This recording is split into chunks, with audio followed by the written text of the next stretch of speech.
اللہ تبارک و تعالی نے انسانی جسم میں جس کو سب سے اہم ترین رتبہ یا مقام دیا وہ ہے دل۔ سائنس کے اعتبار سے تو دل خون کو صاف کرتا ہے اور اس کا کام یہ ہے کہ وہ ہمیشہ پمپ کرتا رہتا ہے۔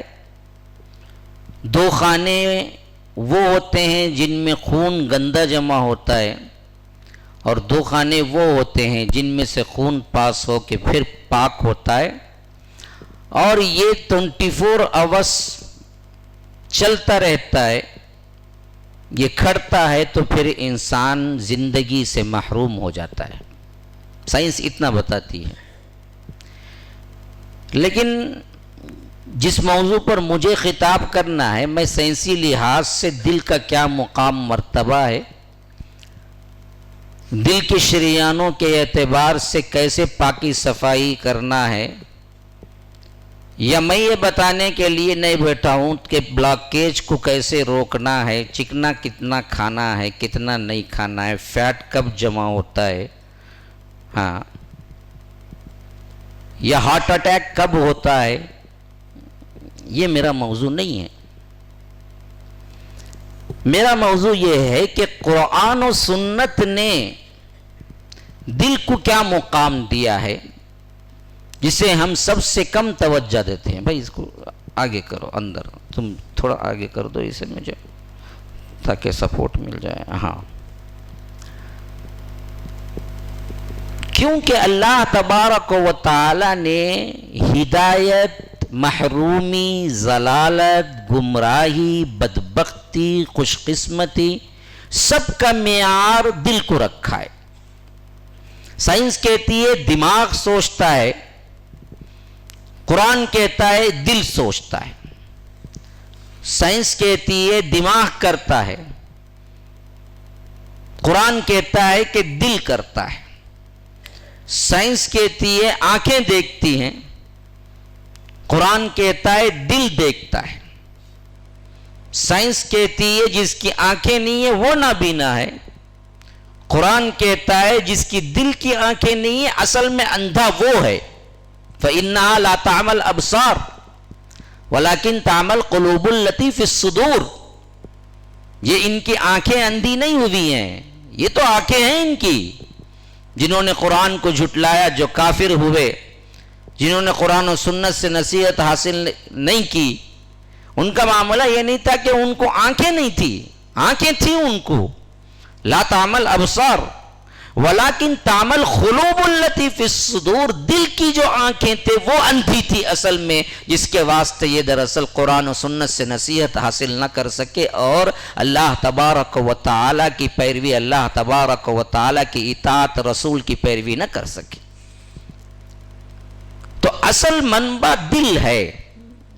ابھی تک سائنس وہاں نہیں پہنچی کہ آخر وہ دماغ سے جڑی ہوئی باتوں کو دل تک کیسے پہنچائے، اور ہمیں اس سے کوئی لینا دینا بھی نہیں ہے کہ سائنس مانے یا نہ مانے، لیکن قرآن و سنت آپ کو یہی بتاتا ہے کہ دل ہے اصل منبع خیالات کا۔ دل سوچتا ہے، دل سمجھتا ہے، دل میں ارادہ ہوتا ہے، اور اچھا اور برائی کا انحصار تمہارے دل کی صفائی اور تمہارے دل کی گندگی پر منحصر ہے۔ تو سب سے اہم ترین چیز دلوں کی صفائی اور دل کے اعتبار سے ہماری اصلاح ہے، جس پر مجھے اصل میں گفتگو کرنی ہے۔ لیکن اس سے پہلے میں اپنے ٹاپک پہ وہ مقامات جو قرآن میں دل کے تعلق سے رب العالمین نے گفتگو کی ہے آپ کے سامنے رکھوں گا، پھر واضح ہوگا کہ سمجھنے کے اعتبار سے کون سی چیزیں ہیں، کیسے صفائی ہوتی ہے۔ سب سے پہلے میں نے جو آیت پڑھی، اس آیت کا خلاصہ سمجھ لیجئے۔ یہاں پر دلوں کے ساتھ رب العالمین نے کئی اقسام بیان کیے ہیں۔ ایک دل وہ ہوتا ہے جو نافرمانی پہ اترتا ہے، گناہوں پہ اترتا ہے، اور گناہ اس کو اچھے لگنے شروع ہو جاتے ہیں۔ دل کی گندگی اس حد تک پہنچ جاتی ہے کہ گناہ میں اسے سکون ملتا ہے اور عبادت میں اس کو غم اور بے چینی ملتی ہے۔ آپ کو معلوم ہے نا جی، کتنے لوگ ہیں جن کو مسجد میں بیٹھنے سے پریشانی شروع ہو جاتی ہے، بے سکونی شروع ہو جاتی ہے، گھبراہٹ شروع ہو جاتی ہے، ہاں دل بھاگو بھاگو بولتا ہے۔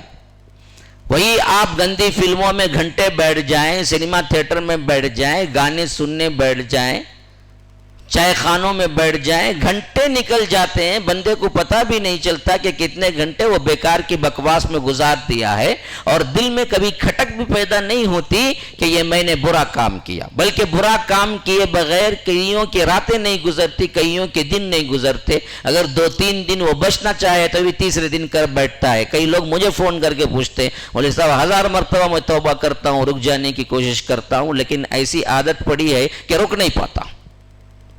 ابھی میرے پاس ایک فون آیا ہوا تھا، وہ پوچھ رہے ہیں کہ میں آپ کے بیانات سنتا ہوں، پورا ڈرتا ہوں اللہ سے، روتا ہوں، گڑ گڑاتا ہوں، دعائیں مانگتا ہوں، لیکن مووی دیکھنے کی ایسی عادت پڑی ہے کہ میں 2-3 دن سے زیادہ رہ نہیں پاتا، پھر موویز دیکھتا ہوں، پھر توبہ کرتا ہوں، پھر موویز دیکھتا ہوں، لیکن رکنے نہیں پا رہا، دل مانتا نہیں ہے، برائی پر ہی سکون ملتا ہے۔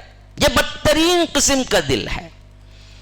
جب اس پوزیشن پہ جا کے پہنچ جائے نا تو وہ دل کی سختی آتی ہے، پھر کوئی نہ قرآن اور حدیث اس پر اثر کرتی ہے، نہ اللہ کا کوئی عذاب یا نشانی اس پہ اثر کرتی ہے۔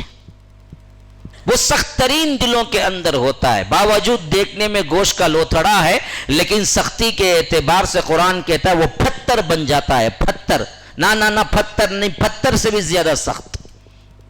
سورہ بقرہ کی جو آیت میں نے ابھی آپ کے سامنے تلاوت کی، رب العالمین اس میں دلوں کے اقسام کی حیثیت سے گفتگو کرتا ہے۔ فرمایا کہ ثم قست قلوبکم من بعد ذالک، پھر اس کے بعد ہم نے ان کے دلوں کو سخت تر کر دیا۔ قست قلوبکم من بعد ذالک، بنی اسرائیل کے بارے میں اللہ تبارک و تعالی بتا رہا ہے، ان بدبختوں نے رسول کی نافرمانی، تورات کے احکامات کی نافرمانی، رسولوں کو اذیتیں دینا اور اسلام کے خلاف اپنے کاموں کو انجام دینا، اس حد تک انہوں نے اپنا شعار بنا لیا، اس حد تک انہوں نے اپنی زندگی میں گناہ کرتے گئے بطور عذاب کے اللہ نے ان کے دلوں کو سخت کر دیا۔ کیسے سخت؟ فرمایا کہ فَهِيَ كَالْحِجَارَةِ، اس حد تک سخت گویا کہ وہ پتھر ہو گئے ہیں۔ نہیں، یہ کہنے کے بعد قرآن آگے بیان کرتا ہے فَهِيَ كَالْحِجَارَةِ، پتھروں کی طرح سخت، او اشد قسوہ، نہ اس سے بھی زیادہ سخت۔ پتھر بھی کیا ہوتے ہیں، کبھی کبھی اللہ کے ڈر سے گر پڑتے ہیں۔ آگے دیکھیے اقسام، کیسا دل سخت ہوتا ہے، ذرا اللہ تبارک و تعالیٰ کی مثال ذہنوں میں بٹھائیے، قرآن کو ذرا کیا ہے کھلے دل سے پڑھنے اور سمجھنے کی کوشش کیجئے۔ فَهِيَ كَالْحِجَارَةِ أَوْ أَشَدُّ قَسْوَةً وَإِنَّ مِنَ الْحِجَارَةِ لَمَا يَتَفَجَّرُ مِنْهُ الْأَنْهَارُ، کیونکہ پتھروں میں بھی بعض پتھر ایسے ہوتے ہیں جو اللہ کے ڈر سے پھٹ پڑتے ہیں، تڑک پڑتے ہیں، اور اس میں سے پانی جاری ہو جاتا ہے۔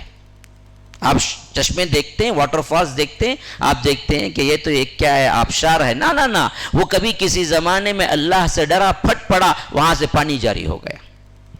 اللہ کے ڈر سے پتھر بھی اللہ سے ڈرتا ہے۔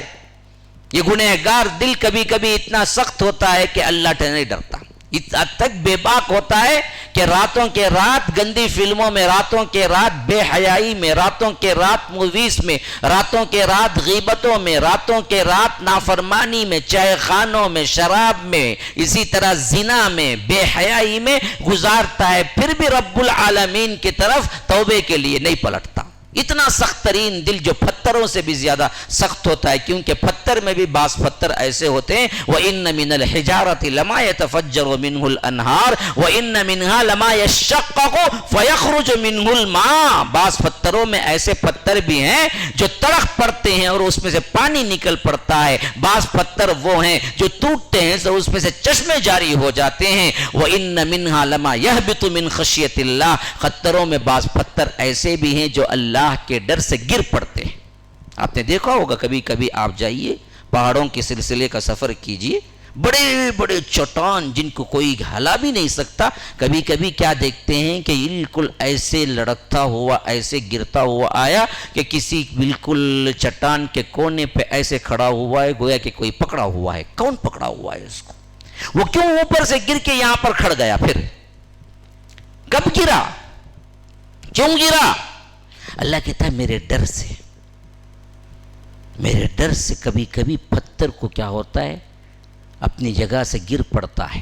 لما یہبط من خشیت اللہ، ہاں وما اللہ بغافل عما تعملون، جو کچھ یہ بد کردار لوگ کر رہے ہیں، گناہ کر رہے ہیں، یہ ظالم جو کچھ کر رہے ہیں، اللہ اس سے غافل نہیں ہے۔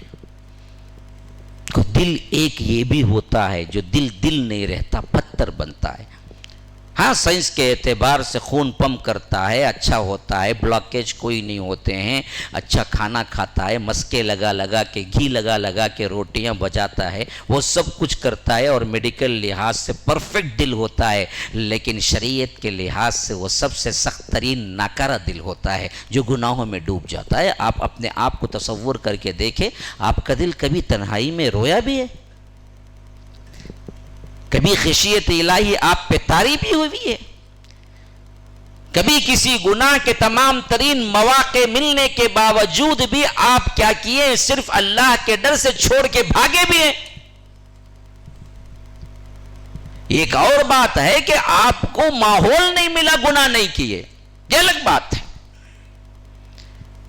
لیکن دلوں کی صفائی تو اس وقت معلوم ہوتی ہے نا جی کہ جب آپ کو ماحول مل جائے، ہاں رات کا موقع بھی ہو، کوئی دیکھنے والا بھی نہ ہو،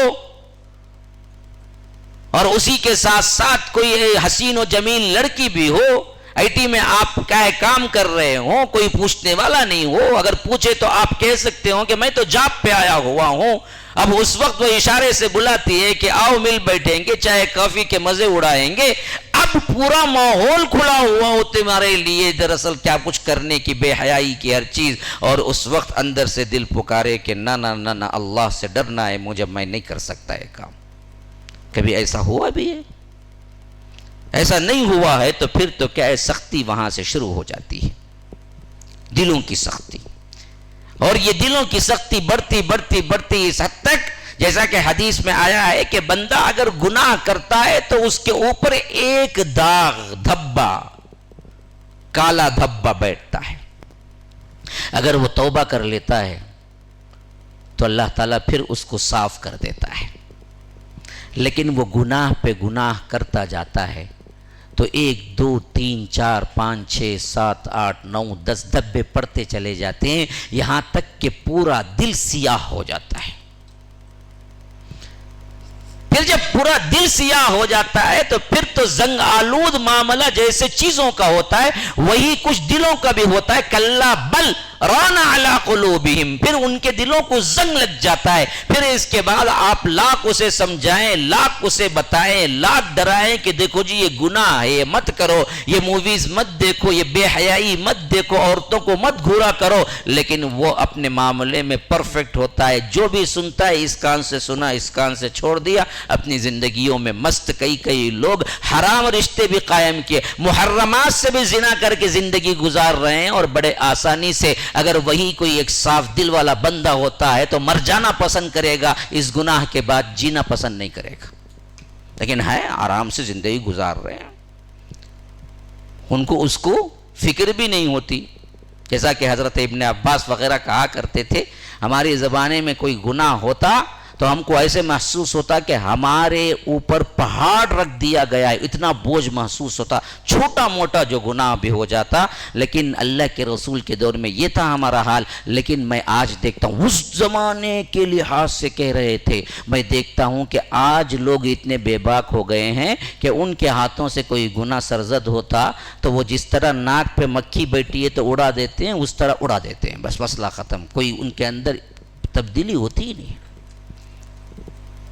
کوئی رونا، کوئی تضرع، خشوع، ڈر، کچھ ہوتا نہیں ہے، گناہ پہ گناہ کیے جاتے ہیں، ظالم اور ظلم کر رہا ہے، ہاں خائن اور خیانت کر رہا ہے، فاحش اور فاحش کاموں میں آگے بڑھ رہا ہے، اور اسے اندازہ بھی نہیں ہے کہ وہ گناہ کر رہا ہے. وہ تو سمجھتا ہے میں کیا کر رہا ہوں, پھر بھی بہت سوں سے اچھا ہوں, نمازیں تو پڑھ لیتا ہوں نا جی, بہت سوں سے اچھا ہوں, جمعہ کو تو چلا جاتا ہوں نا میں.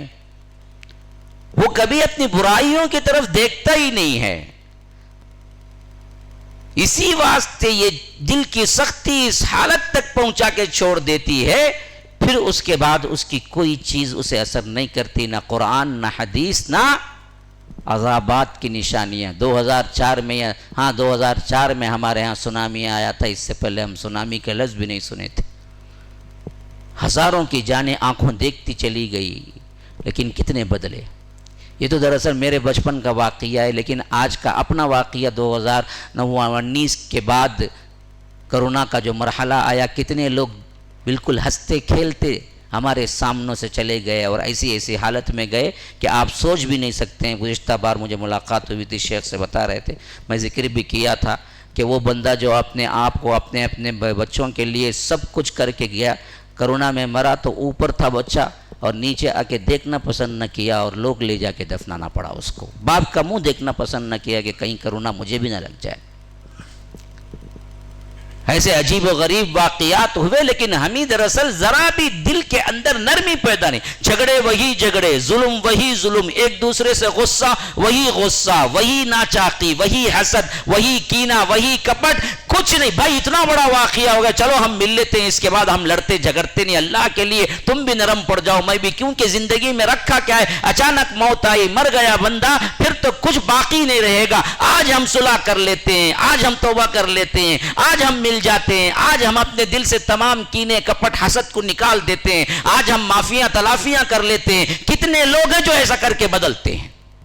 ایک جنازے کو اگر گئے تو آپ کے عبرت کے لیے کافی ہے کہ بندہ سوچے کہ بھائی آج اس کے جنازے کو میں آیا ہوں, کل میرے جنازے کو کوئی دوسرا آئے گا اور میری حالت اس مردے کی سی ہوگی جو اٹھ سکتا ہے نہ بیٹھ سکتا ہے, زندوں کے حوالے پڑا ہوا ہے. یہ کیفیت مجھ پہ بھی طاری ہونے والی ہے. پھر کیوں خامخواہ کے جھگڑے, کیوں خامخواہ کی دوستیاں, کیوں خامخواہ کے کیا ہے ایک دوسرے کی گالی گلوچ, کیوں خامخواہ کا بغض و کینہ. چلو ایک دوسرے کے کھلے دل سے معاف کر دیتے ہیں, خاندانوں میں صلح کر لیتے ہیں, میاں بیوی صلح کر لیتے ہیں, رشتہ دار صلح کر لیتے ہیں, ماں باپ اولاد صلح کر لیتی ہو, اور بعد میں توبہ کرتی ہو کہ جو زندگی رکھی ہے ہم اس میں خوش مزاجی کے ساتھ زندگی گزاریں گے. ایسے پلٹنے والے کتنے دل ہیں, کیوں نہیں پلٹتے, کیوں نہیں عبرت حاصل کرتے.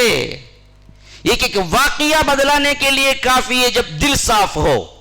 ہزاروں واقعات بھی تمہارے اوپر اثر نہ ہوں گے جب دل سخت ہو جائے. اللہ کے عذابات میں سمجھتا ہوں اگر اللہ گناہوں کی پاداش میں کسی کا دل سخت کر دیتا ہے تو اس سے بڑا عذاب دنیا میں کوئی نہیں ہے. یہ اللہ کا عذاب ہے, بطور عذاب کے اللہ سخت کرتا ہے دل بعضوں کے, صرف اس واسطے کہ یہ لوگ اصلاح نہیں چاہتے, گناہ پہ گناہ کرتے ہیں, اڑے رہتے ہیں, زدم زدہ, لڑائی جھگڑا, خامخواہ کی فضولیت. کوئی ایک بھی اپنا ایگو چھوڑے مل لے مسئلہ ختم ہو جائے گا, لیکن نہ یہ چھوڑتا نہ وہ چھوڑتا, یہاں تک کہ منو مٹی کے اندر دفن ہو جاتا ہے. یہ غصہ, کینہ, کپٹ, بوجھ لے کے باقی مرتا ہے, حالانکہ اس سے کوئی لینا دینا نہیں ہے. معاف کرنا سیکھو, خوش دلی سے رہنا سیکھو, ایک دوسرے کو نفع دینا سیکھو. اپنے آپ کو نہ ملتا ہو نہ ملے, لیکن دوسرے اچھے رہیں. آپ کے لیے اچھی جاب نہ ہو, لیکن دوسروں کی اچھی جاب کے لیے سوچو. آپ کے لیے پیسہ نہیں ہے, لیکن دوسروں کے اچھے ماحول کے لیے سوچو. آپ تنگ دستی میں ہیں, لیکن دوسروں کو کیا ہے تنگ دستی سے نکالنے کے لیے کوششیں کرو. یہ ہوتا ہے پاکیزہ تر دل. لیکن جن کا دل پہلے ہی سیاہ ہو چکا ہے تو یاد رکھو پھر تو اللہ اس پہ ایسے مہر لگاتا ہے تو اس کے لیے نہ دنیا کے حادثات اسے پلٹا سکتے ہیں نہ قرآن اور حدیث. اسی واسطے اس کی جو تفسیر ہے وہ بڑی انوکھی تفسیر ہے. تفسیر ابن کثیر کے اندر یہ جو لفظ ہے کہ ثم قست قلوبکم, پھر ہم نے اس کے بعد من بعد ذالک, ثم قست قلوبکم من بعد ذالک, ہم نے سخت کر دیا پھر بعد اس کے. کس کے بعد سخت کر دیا؟ اللہ کہتا ہے ہم نے اس واقعے کے بعد ان کے دلوں کو سخت کر دیا. کیسے سخت؟ پتھروں کی طرح سخت. کن کے دل؟ ان کے دل. کون ہے؟ جو بنی اسرائیل کے لوگ تھے. کس واقعے کے بعد؟ اب یہ سوچنا ہے کس واقعے کے بعد رب نے ان کے دل سخت کر دیے. پتہ ہے آپ کو کس واقعے کے بعد ہے؟ دیکھیے ایسا ہوا کہ حضرت موسیٰ علیہ السلام ابھی موجود تھے بنی اسرائیل میں کہ ایک عجیب طرح کا مرڈر ہوا، قتل ہو گیا. اب جس نے قتل کیا اس نے کیا کیا، میرے اوپر الزام نہ آئے اس واسطے اس لاش کو رات اٹھا کے لے جا کے اچھے لوگ جہاں رہتے ہیں نا جی، اچھے بستی والے، اچھی گلیاں، ہاں کیونکہ بعض کیا وہ ایریا ہی بس کافی ہوتے ہیں نام کے لحاظ سے. کہاں بھائی رہتے تمہیں؟ وہ فلاں رہے. ارے ماشاء اللہ السلام علیکم جاگا تمہیں نہیں بھائی باتش کرتا نہیں بھائی. ارے وہاں رہتا کا تو ہوتا جی، انہیں تلوار ہی اٹھاتا خالی بات کرے تو معلوم رہتا اسے وہ ایریے میں رہا تو انہیں وہی سچ بول کے. ہاں بعض ایریے پہلے ہی سے مشہور ہوتے نیکی کے لیے، ارے یہاں رہتے ہیں کہ ماشاءاللہ بڑے اچھے لوگ رہتے ہیں وہاں پر. وہ ہمیشہ رہا ہے قوموں میں. تو یہ بدبخت تھا اس ایریے کا جہاں پر دنگا فساد زیادہ ہوتا تھا، اور اس نے قتل کیا ایک انسان کو. اچھا وہ کیوں کیا وہ بھی ایک لمبی کہانی ہے، لیکن میرے پاس وقت نہیں، کئی واقعات میرے ذہن میں ہیں اس سلسلے میں بتانے کے. تو اس نے قتل کیا. قتل کر کے کیا کیا، اچھے بستی والوں کے جو گھر ہیں جہاں پر اچھی کمیونٹی رہتی ہے وہاں کسی کے دروازے، کسی مسلمان کے گھر کے دروازے کے سامنے لاش کو رکھ دیا، بھاگ گیا. صبح ہوئی وہ بندہ دروازہ کھولا تو سامنے لاش پڑی ہوئی ہے. اب لوگ پکڑ لیے، تو نے مار کے کیوں ڈالا سامنے؟ اس نے کہا کہ بھائی آپ لوگ جانتے ہیں میں اچھا انسان ہوں، مجھے کیا سروکار ہے قتل وغیرہ سے، پتہ نہیں کون رات میں آ کے لا کے رکھ دیا. لوگ ماننے نہیں تھے کیونکہ لاش اس کے دروازے کے سامنے سے ملی تھی. جس کے پاس ثبوت سامنے ہو تو لوگ کیا کرتے ہیں، ہمیشہ اسی پر ڈالتے ہیں. کوئی صحیح اچھا ہو یا برا ہو تحقیق نہیں کرتے، جلدی میں آ جاتے ہیں. تو لوگ اکٹھا ہو گئے اور اس پر بولنے لگے کہ تو نے قتل کیا ہے. ابھی معاملہ بڑا تو حضرت موسیٰ علیہ السلام موجود تھے، پیغمبر، اور وہ بھی وہ پیغمبر جو اللہ نے کلام کے لیے چن لیا تھا. وَكَلَّمَ اللَّهُ مُوسَىٰ تَكْلِيمًا، ہم نے موسیٰ کو کلام کے لیے چن لیا، منتخب کر لیا. جب چاہے وہ اللہ سے گفتگو کرتے تھے ڈائریکٹ. تو لوگوں نے کہا کہ جھگڑا کیوں کرنا ہے، حضرت موسیٰ کے پاس جائیں گے، پوچھ لیں گے کہ آخر اس کو مارنے والا کون ہے، اللہ وحی کے ذریعے بتا دے گا تو ہم چاہیں فیصلہ کر لیں گے. تو وہ لے آئے اور حضرت موسیٰ علیہ السلام سے کہا کہ حضرت موسیٰ آپ اللہ سے دعا کیجیے. ہاں وَإِذْ قَالَ مُوسَىٰ لِقَوْمِهِ إِنَّ اللَّهَ يَأْمُرُكُمْ أَن تَذْبَحُوا بَقَرَةً. یہاں سے وہ واقعہ شروع ہوتا ہے قرآن کے اندر سورہ بقرہ میں. اب حضرت موسیٰ نے ہاتھ اٹھا دیا کہ اللہ یہ اس کا قاتل کون ہے بتا دیجئے، میری قوم مجھ سے پوچھتی ہے. اللہ نے حکم دیا، یاد کرو وہ موقع جب موسیٰ نے اپنی قوم سے کہا تھا کہ ان تذبحوا بقرہ، یہ گائے ذبح کرو. قالوا اتتخذنا ہزوا، وہ بدبخت لوگ بولے کہ موسیٰ کیا تم ہم سے مذاق کرتے ہو کیا؟ قال اعوذ باللہ ان اکون من الجاہلین، حضرت موسیٰ نے کہا کہ اللہ کی پناہ کہ میں جاہلوں کی سی باتیں کروں. یعنی یہ لوگ آئے تھے کہ قاتل کون ہے وہ آپ نام بتائیں، تو اللہ نے ان کو حکم دیا کہ گائے ذبح کرو، اور حضرت موسیٰ نے کہا کہ تم جا کے گائے ذبح کرو. تو وہ لوگ کہنے لگے کیا جی مذاق کرتے ہو کیا، ہم پوچھے قاتل کون ہے بتاؤ تو آپ کہتے ہیں گائے جا کے ذبح کرو. اس میں اور اس میں کیا تطبیق ہے، کیا آپ ہم سے مذاق کرتے ہیں؟ حضرت موسیٰ کا جواب کیا تھا وہ دیکھیں، انہوں نے کہا کہ اعوذ باللہ ان اکون من الجاہلین. بدبخت تو رسول شریعت کے معاملے میں کبھی مذاق کرے گا؟ جاہل ہی ہوگا جو شریعت کے معاملے میں مذاق کرے گا. ہاں جو بیٹھے بیٹھے کہتے ہیں نا انہیں ملا بن گا جی، انہیں بڈھی روئے جی اس کے اندر، ابھی دیکھو داڑھی کتنا چھوڑ لیا، کاٹا الگ نہیں کرتے، ٹرم بھی نہیں کرتا کہتے. یہ مذاق دراصل شریعت کا مذاق ہے، جاہل ہی کر سکتا ہے. ہاں یہ مذاق بیٹھ کے نقش بندی کرتا، ان کا داڑھاں دیکھو لمبے لمبے چل جاتے ہیں، چھوڑے تو چل جائیں گے جس طرح بیوقوف بدبخت تو حدیث کا مذاق اڑاتا ہے. یہ تو جاہل کی نشانی ہے کہ وہ شریعت کا مذاق اڑائے. تمہیں سمجھ آئے یا نہ آئے شریعت شریعت ہے، آپ اس کو مذاقیہ نہیں لے سکتے. اسی لیے جب حضرت موسیٰ نے کہا کہ ان تذبحوا بقرہ، یہ گائے ذبح کرنے کا حکم ہے، تو انہوں نے کہا کہ اتتخذنا ہزوا، آپ مذاق. حضرت موسیٰ نے کہا اعوذ باللہ ان اکون من الجاہلین، میں اللہ کی پناہ میں آتا ہوں کہ میں جاہلوں کی سی باتیں کروں. آپ وضو کیے، آئے بیٹھے، وضو کا کوئی عضو آپ کا خوش بھی نہیں ہوا، ابھی پانی تر ہے، وضو ٹوٹ گیا. شریعت کہتی ہے جاؤ جا کے وضو کر کے آؤ. اس میں کیا منطق ہے؟ جس کی وجہ سے وضو ٹوٹا وہ تو نہیں دھوتے، جس کی وجہ سے وضو ٹوٹا وہ تو دھوتے نہیں. ہوا نکل گئی وہ جگہ دھوتے ہیں کیا؟ تبھی وضو ہوتا ہے کیا؟ نہیں.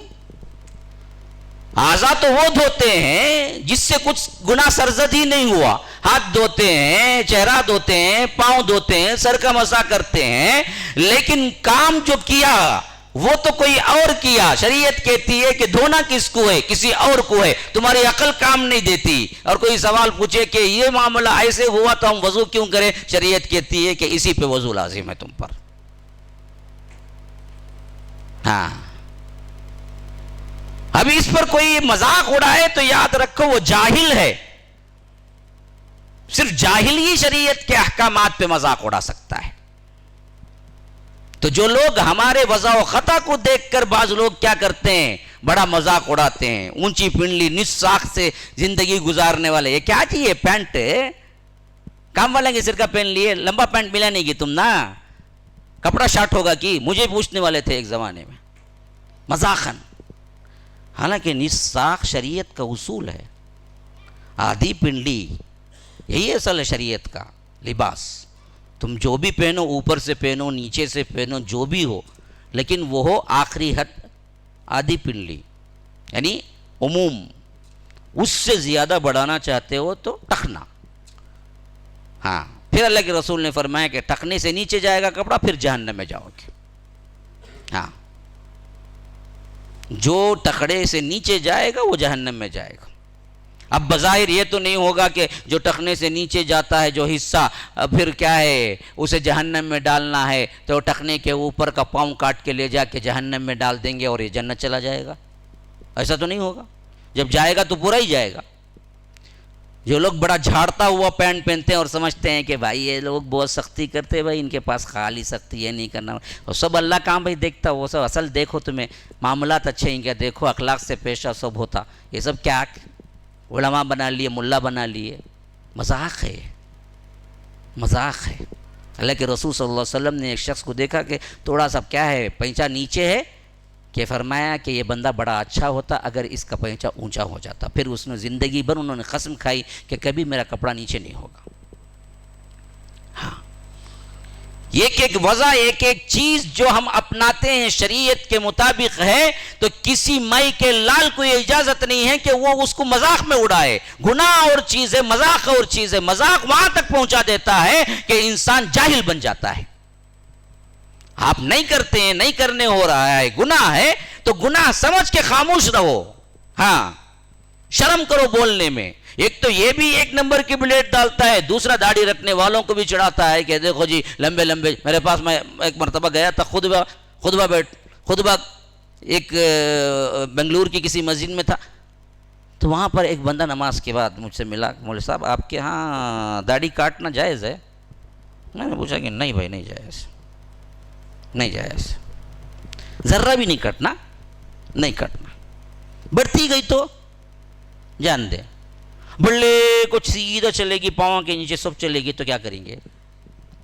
مذاق اڑا رہا انہیں ہمارا. انہیں کیا کر رہا ہمارے ساتھ؟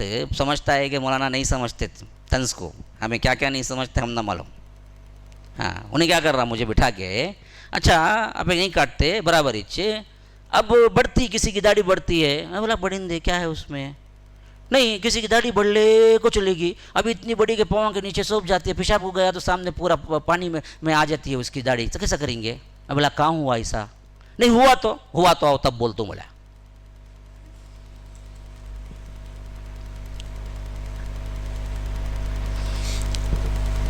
مذاق ہے وہ. سورہ کے طنز کر رہا ہے وہ. داڑھی کو پورا چھوڑنے کا جو سنت کا طریقہ ہے اللہ کے رسول نے کبھی نہیں کاٹی, یہی حدیث میں ملتا ہے ہمیں, اور حدیث کے الفاظ سے وہی معلوم ہوتا ہے اعفاء اللحیہ, چھوڑ دو, معاف کر دو اس کو, کہیں سے ٹرم نہیں, نہ ادھر سے نہ ادھر سے نہ نیچے سے نہ اوپر سے. اب اس کا وہ مذاق اڑا رہا ہے, حالانکہ اکا دکا نہیں, ہم نے تو کبھی سنا بھی نہیں کسی انسان کی داڑھی بڑھتے بڑھتے جیسے سر کے بال بڑھتے ہیں ویسے بڑھتے بڑھتے بڑھتے سیدھے کیا اس کے پاؤں کے نیچے سے نکل کے غار تک اس کی خبر تک پہنچ جائے, ایسا ہوتا ہی نہیں ہے. لیکن اصل کیا ہے, اسے مذاق کرنا ہے. تو اسی لیے حضرت موسیٰ نے کہا کہ اعوذ باللہ یا نکون من الجاہلین, کہ شریعت کے معاملے میں مذاق کرو, یہ مذاق نہیں ہے بھائی. اللہ نے کہا کہ ذبح کرو, ذبح کرو, بس مسئلہ ختم. تمہارے مسئلے کا حل کہ کون قاتل ہے یہ جاننے کے لیے اللہ نے حکم دیا ہے کہ ذبح کرو. اب وہ اندر سے چاہتے ہی نہیں تھے, کیونکہ گائے کی بڑی محبت تھی. یہ گائے کی محبت آج کی نہیں ہے میرے بھائیو, یہ بڑی پرانی محبت ہے جس کو ان لوگوں نے خدا بنایا ہے. وہ زمانے میں بھی یہ لوگ خدا بنائے ہوئے تھے. اس بات سے جب گائے ذبح کرو کا آیا تو یہ لوگ کیا ہو گئے, اوپر نیچے کیا کر رہے ہیں. اب یہ ڈائریکٹ حکم تھا رسول کا, انکار بھی نہیں کر سکتے تھے, انکار کریں گے تو کافر ہو جائے گی. اب یہ تو نہیں بول سکتے کہ اے موسیٰ ہم نہیں مانتے, کیونکہ مسلمان بنی اسرائیل تھے پورے کے پورے, یہ تو نہیں کہہ سکتے ہم نہیں, کرنا ہی پڑے گا. لیکن اب سوچ رہے تھے کہ کریں تو کیسے کریں, ہماری تو محبت ہے گائے, ہماری تو خدا ہے. تو اس واسطے ہیلے بہانے شروع کر دیے. ادع لنا ربک یخرج لنا مما تنبت الارض من بقلها, قالوا ادع لنا ربک یبین لنا ما ہی, وہ کیسا رہیں گا, کون سی گائے کرنا. حضرت موسیٰ بولے اچھا میں پوچھ کے بولتا ہوں, دعا کرتا ہوں اللہ سے, اللہ وہ کون سی گائے ہوں. تو پھر اس کے بعد دعا کرنے کے بعد بولے اللہ کہتا ہے کہ وہ کیسی ہونا معلوم ہے, ایسی ہونا کہ وہ نہ بوڑھی ہو نہ جوان ہو, بالکل درمیانی لائف کی, عوان بین ذالک, لا فارض ولا بکر, نہ بوڑھی نہ جوان, عوان بین ذالک, درمیان کی. اب کر لو.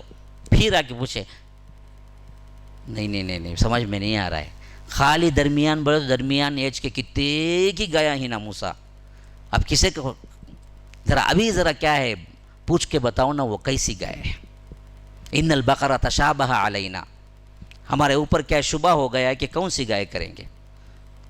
تو حضرت موسیٰ پھر دعا کہ قالوا ادع لنا ربک یبین لنا ما لونھا, اس کا رنگ کیسا ہے. تو ہم دعا کر کے کہا کہ اللہ کہتا ہے رنگ ایسا ہو صفراء فاقع لونھا تسر الناظرین, بالکل گولڈن رنگ کی, صفراء زرد بالکل پیلا, اور اس میں بھی کیا ہے فاقع لونھا تسر الناظرین, دیکھنے میں بڑی بہترین بھی ہو, اس کا رنگ بڑا بہترین ہے, ایسا ہو کہ شوخ ہو اور دیکھنے والوں کے نظروں کو بڑا بھلا لگے, خوبصورت لگے وہ گائے, تسر الناظرین. تب بھی نہیں کرنا چاہتے تھے اندر سے. پھر آ کے پوچھے نہیں ابھی پوری تفصیل نہیں ملتی, ایسے دیکھنے گئے تو بہت سے گولڈن رنگ کی گائے ہیں موسیٰ, اس بات سے ذرا پوچھ کے بولو وہ گولڈن رنگ میں بھی ایسے کیا ہونا. پھر حضرت موسیٰ دعا کے پھر بولے قالوا ادع لنا ربک یبین لنا, کیا اللہ تبارک و تعالیٰ تم سے کہتا ہے کہ وہ گائے کیسی ہو کہ نہ کھیت جوتتی ہو, نہ کھیتی باڑی کرتی ہو, نہ پانی کھینچتی ہو, بالکل ایسا کوئی آدمی اس کو رکھا ہوا ہے کہ اس سے کوئی کام ہی نہیں لیتا. اب تم کو کوئی شبہ نہیں ہے کہ اب کرنا ہے تو کر گزرو. اب یہ پوچھتے پوچھتے کہاں گئے مفسرین پتہ ہے, کہتے ہیں کہ یہ خود پھنستے چلے گئے.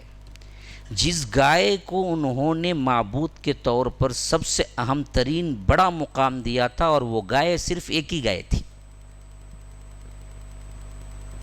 پوری قوم کے پاس وہ ایک ہی گائے تھی جو یہ پورے صفات اندر آتے تھے. ہاں, اس کو وہ کاٹنا ہی نہیں چاہتے تھے. اس واسطے کیا کیے, ابھی کھل کے بولو بول کے پوچھتے پوچھتے ابھی اٹکتے گئے اندر. خالی جب اللہ کہا کہ گائے ذبح کرو، کوئی بھی گائے پکڑ کے ذبح کر دیتے مسئلہ ختم ہو جاتا تھا۔ اب وہ بولے کہ گائے کیسی ہونی ہے، گائے درمیانی ہونی ہے، گائے کا رنگ کیسے ہونا ہے، گولڈن رنگ کا ہونا ہے اور دیکھنے کے واسطے بڑا خوشنما ہونا ہے، گائے کیسی ہونا ہے، اور وہ گائے اگر کھیتی باڑی نہ کرتی ہو، کھیت نہ جوتتی ہو، وہ گائے کیا ہے، پانی نہ سینچتی ہو۔ اب وہ گائے صرف ایک ہی آدمی کے پاس تھی جو ان لوگوں کو بہت پسند بھی تھی اور وہ اپنے دلوں کے اندر بڑا احترام کرتے تھے، وہ گائے، وہی گائے آ کے پوائنٹ آؤٹ ہو کے کھل کے آ کے بیٹھ گئی ان کے ذہنوں میں۔ اب کہیں نکلنے کا موقع ہی نہیں ملا کہ اب وہی گائے ذبح کرنا ہے تم کو۔ اب انہوں نے سمجھا کہ اللہ تبارک و تعالی سے مذاق کریں اور اس طرح سوال کر کے اس گائے کو کاٹنے سے بچ جائیں، لیکن سوال کرتے کرتے آخرکار پہنچے کہاں پر؟ وہیں پہنچے جہاں جس سے بچنا چاہتے تھے۔ ایسے ہی حال ہوتا ہے آج بھی بہت سے لوگوں کا، جو سمجھتے ہیں کہ اپنی ہیلا بہانی سے اور اپنے کیا ہیں کرتوت اور مکاریوں سے ہم شریعت کے حکم کو ٹال دیں یا کچھ نہ کچھ علماء سے ایکسکیوز لے لیں۔ انہوں ویسا بولتے نا بھائی کیسا ہوا؟ اچھا تو بولتا پورا سن لیتا کہ ہاں کیا مولوی صاحب سگریٹ پینا کیسا؟ نہیں بھائی حرام نہیں۔ انہوں بولے نا مکروہ کرتے نا خالی، تو یہ معلوم تھا نہیں تب کئی کو پوچھا یہاں؟ ہاں پوچھ لیا نا ان کا نے، اب یہاں کئی پوچھا؟ جب پوچھا نا، اب حکم بتا رہا ہوں نا، ماننا نہیں۔ ایک نہ چھوڑنا چاہتا نہ بدلنا چاہتا، لیکن علماء کے پاس جا کے ٹویس کر کے بات پوچھ کے ان سے حلال کا فتویٰ بھی لینا چاہتا۔ یہ سب سے زیادہ بیماری والا دل۔ آج ایسے ہزاروں دیکھیں گے، اچھا معلوم ہوگا اس کا حکم یہی ہے، جا کے پھر پوچھیں یہ کرتے نا کیسا کرتے ہیں؟ بینک میں سود ہے نا کیسا؟ سب کو معلوم سود حرام ہے نا، نہیں نا کیسا سود نہیں سو کیسا بزنس کریں گے؟ معلوم تھا نہیں تجھے؟ پھر کئی وقت پوچھا کہیں تو عمل کرنے پوچھا نا، تو عمل کرنے پوچھا تو پھر بدلا۔ سیونگ اکاؤنٹ نکال، کرنٹ اکاؤنٹ رکھ، سود پڑتا نہیں اس میں، وہ بھی ضرورت کے تحت استعمال کر۔ کریڈٹ کارڈ رکھے جا گا مولوی صاحب؟ نہیں بھائی نہیں رکھنا، اس میں سود کا بھی ایک اگریمنٹ نہیں نا۔ انہوں بولتے جو نہیں رکھے نا، انہوں وہاں کے عالم ہے نہیں، انہوں بولے رکھے جا، بولے انہوں، میں ان کے بیان سنا تھا، تجھے معلوم تھا نہیں تب؟ کئی کو آیا میرے پاس پوچھتے ہیں نہیں یہاں پہ کیا بولتے ہیں؟ بولیں گے کہ کیا انہوں کیا بولتے ہیں، انہوں کیا بولتے ہیں، انہوں کیا بولتے ہیں، کون سا فتویٰ میرے دل کے مطابق لیں گا وہ لے کو میں کیا بولوں گا؟ میں کیا بھی نہیں کرا بھائی، انہوں بولے گا۔ یہ سب چال بازیاں ہیں شریعت کو کیا، یہی چال بازیاں تھیں ان کے پاس بھی، جس سے ان کا دل سخت ہو گیا۔ سخت ہو گیا نہیں بلکہ عذاب کے طور پر اللہ نے سخت کر دیا۔ آج بھی ہمارے دل اسی طرح سخت ہو کے پڑے ہوئے ہیں، کیونکہ ہم اصلاح چاہتے ہی نہیں۔ اصل میں اصلاح چاہنے والا ایک بیان سنتا، ایک موقع پر توبہ استغفار کر کے فوری بدل جاتا، مسئلہ ختم وہاں سے اس کا۔ وہ سمجھتا کہ واقعتاً میں غلطی پر تھا، آج اللہ نے اصلاح کر دی، آج مجھے صحیح حکم معلوم ہو گیا، اب اس کے بعد میں ہرگز نہیں کروں گا۔ سگریٹ چھوڑنا چاہے نا جی، پھر وہ فتاویٰ اٹھا کے دیکھ لے، کتنے اہم ترین بڑے علماء کے فتاوے ہیں کہ سگریٹ حرام ہے، اب وہ سب چھوڑ کے انہیں مکروہ بولے۔ اچھا مکروہ کا تو کیا جی، وہ 40 بار پیے تو ایک بار ہوتا کہتے، اس کے واسطے 30 پر 9 بار پی کو توبہ کر لے کو، پھر ایک بار بول کو شروع کر کو، پھر 30 پر 9 بار پینگا کہتے کن لے کو۔ کون جی بولا یہ مکروہ کا یہ کیا ہے ڈیفینیشن ہے بول کے؟ کون بتایا تم نے مکروہ یہ معاملہ ہے بول کے؟ ہاں اللہ حرام کو شرک کو بھی مکروہ کہا، کل ذالک کان سیئہ عند ربک مکروہا، سورہ بنی اسرائیل کے اندر اوپر جتنے کام ذکر ہوئے ہیں اللہ کے نزدیک مکروہ ہیں، اور اس کاموں میں سب سے زیادہ پہلا بتایا اللہ نے شرک کو بتایا، وَقَضَىٰ رَبُّكَ أَلَّا تَعْبُدُوا إِلَّا إِيَّاهُ وَبِالْوَالِدَيْنِ إِحْسَانًا، اللہ شرک کو بتایا اور توحید کو بتایا، اور کہا کہ یہ سب کام اللہ کے نزدیک مکروہ ہیں۔ تو اس کا مطلب یہ ہے کہ 30 پر 9 بار پکارے جا یا غوث یا مدد فلاں فلاں، پھر اس کے بعد توبہ کر لے وہ پھر شروع کرنا یا غوث، یہ مطلب نہیں۔ یہ تمہاری اپنی کیا ہے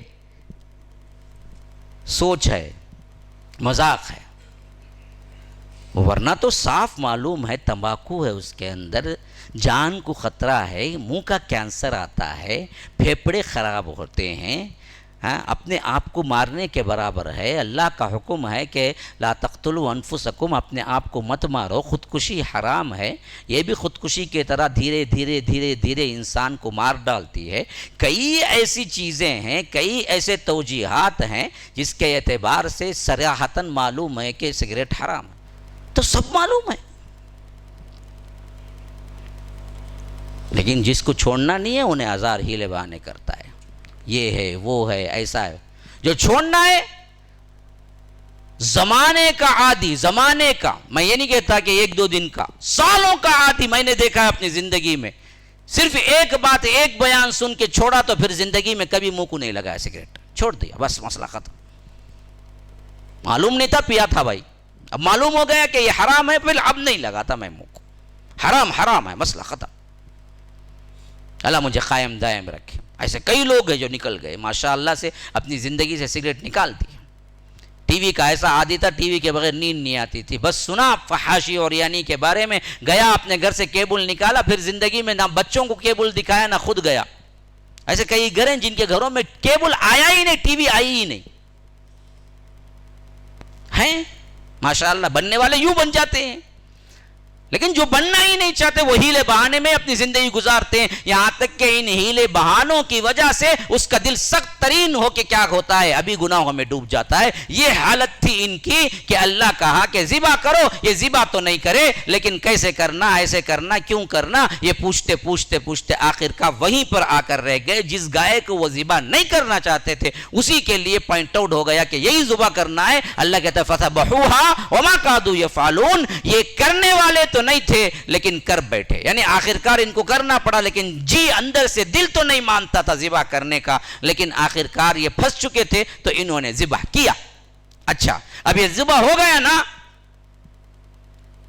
تو اللہ تبارک و تعالی نے کہا کہ اس کا ایک حصہ یعنی مردہ گائے کا ایک ٹکڑا لے کر وہ مردہ آدمی جس کا قاتل کون ہے پوچھنے کے لیے یہ آئے تھے نا، کہ اللہ نے کہا کہ موسیٰ ان کو کہو کہ ان کا اس آدمی کو جو مردہ ہے جس کا قاتل جاننا ہے، اور وہ گائے جو ذبح ہوئی ہے اس کا ایک مردہ ٹکڑا اٹھا کر اس پر لگاؤ۔ جیسے ہی انہوں نے لگایا فَقُلْنَا اضْرِبُوهُ بِبَعْضِهَا کذالک یحیی اللہ الموتیٰ، وہ مردہ اٹھ کے کھڑا ہوا، بولا کہ یہ ہے جی میرا بھتیجا مارا ہے مجھے، بولا مر گیا۔ پھر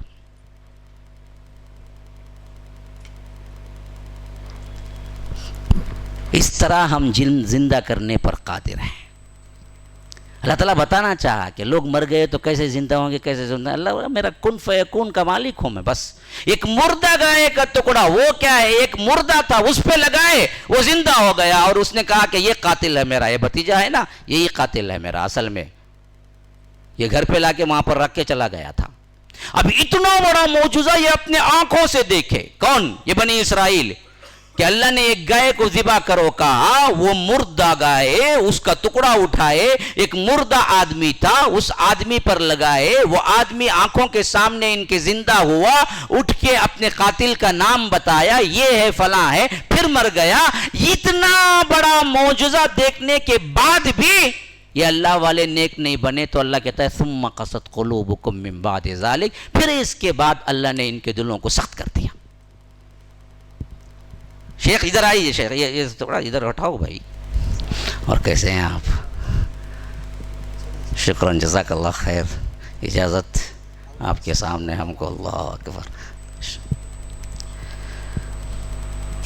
تو جس واقعے کے بعد میں نے سخت کر دیا، اللہ تعالیٰ کہہ رہا ہے نا، وہ کون سا واقعہ، یہ اتنا بڑا معجزہ ان کے سامنے ہوا، لیکن ان لوگوں کے اندر دل کی نرماہٹ کچھ بھی آگے نہیں بڑھی، تو آخرکار اللہ نے بطور عذاب کے ان کے دل کو سخت کر دیا۔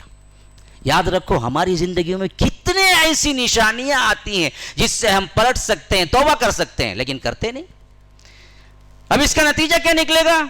پھر دل کی سختی شروع ہوگی، یہاں تک کہ دل ایسے سخت ہو جائیں گے، قرآن حدیث آپ کے سامنے لا کے رکھیں پھر بھی بتائیں تو بولیں گے ہم ماننے والے نہیں ہیں جی۔ ایسے کئی لوگ آپ زندگیوں میں دیکھتے ہوں گے، ہمارے جو بھائی خبر پرست ہیں ادھر ادھر بھٹک، ان کے سامنے آیتیں سامنے لا کے رکھ دو نا، وہ بولتے نہیں۔ میں خود ایک مرتبہ میں بات کر رہا تھا، وہ بندہ آخری میں بول رہا ہے کہ جہنم منظور ہے صاحب، جہنم منظور ہے، ہم اپنے پیر کی سنیں گے، یہ بخاری مسلم سب بخار وغیرہ تم رکھ لو. ایسا دل سخت ہوتا ہے پھر نہ قرآن اثر کرتا ہے نہ حدیث، نہ اللہ تبارک و تعالیٰ کا عذاب نہ نشانیاں، ایک بالکل مردے کی طرح زندگی گزارتا ہے. یہ ایک دل ہے، ایسا دل. ایسا دل کہاں سے آتا ہے؟ جب دھیرے دھیرے گناہوں کے آپ اثرات قبول کرتے جاتے ہیں، یہاں تک کہ وہ سخت ترین مرحلہ آ جاتا ہے کہ بطور عذاب کے اللہ تبارک و تعالیٰ انہیں کیا کر دیتا ہے؟ ان کے اندر سختی پیدا کر دیتا ہے. دوسرا دل جو قرآن کے بالکل ابتدائی میں ذکر ہوا ہے، وہ مرض والا دل. فی قلوبہم مرض، ان کے دلوں میں بیماری ہے. فزادہم اللہ مرضا، اللہ تبارک و تعالی ان کے مرض کو اور بڑھا دیتا ہے. یہ کیا مرض ہے؟ بلاکیج ہے. ڈاکٹر دیکھا 90% ایک رگ میں بلاک اور ایک رگ میں 80% وہ بلاکیج ہے، اس کے بارے میں مرض کہا. یاد رکھو جہاں کہیں مرض دل آیا ہے وہاں پر قرآن اشارہ کرتا ہے نفاق کی طرف. منافق کا دل بھی مرض والا دل ہے.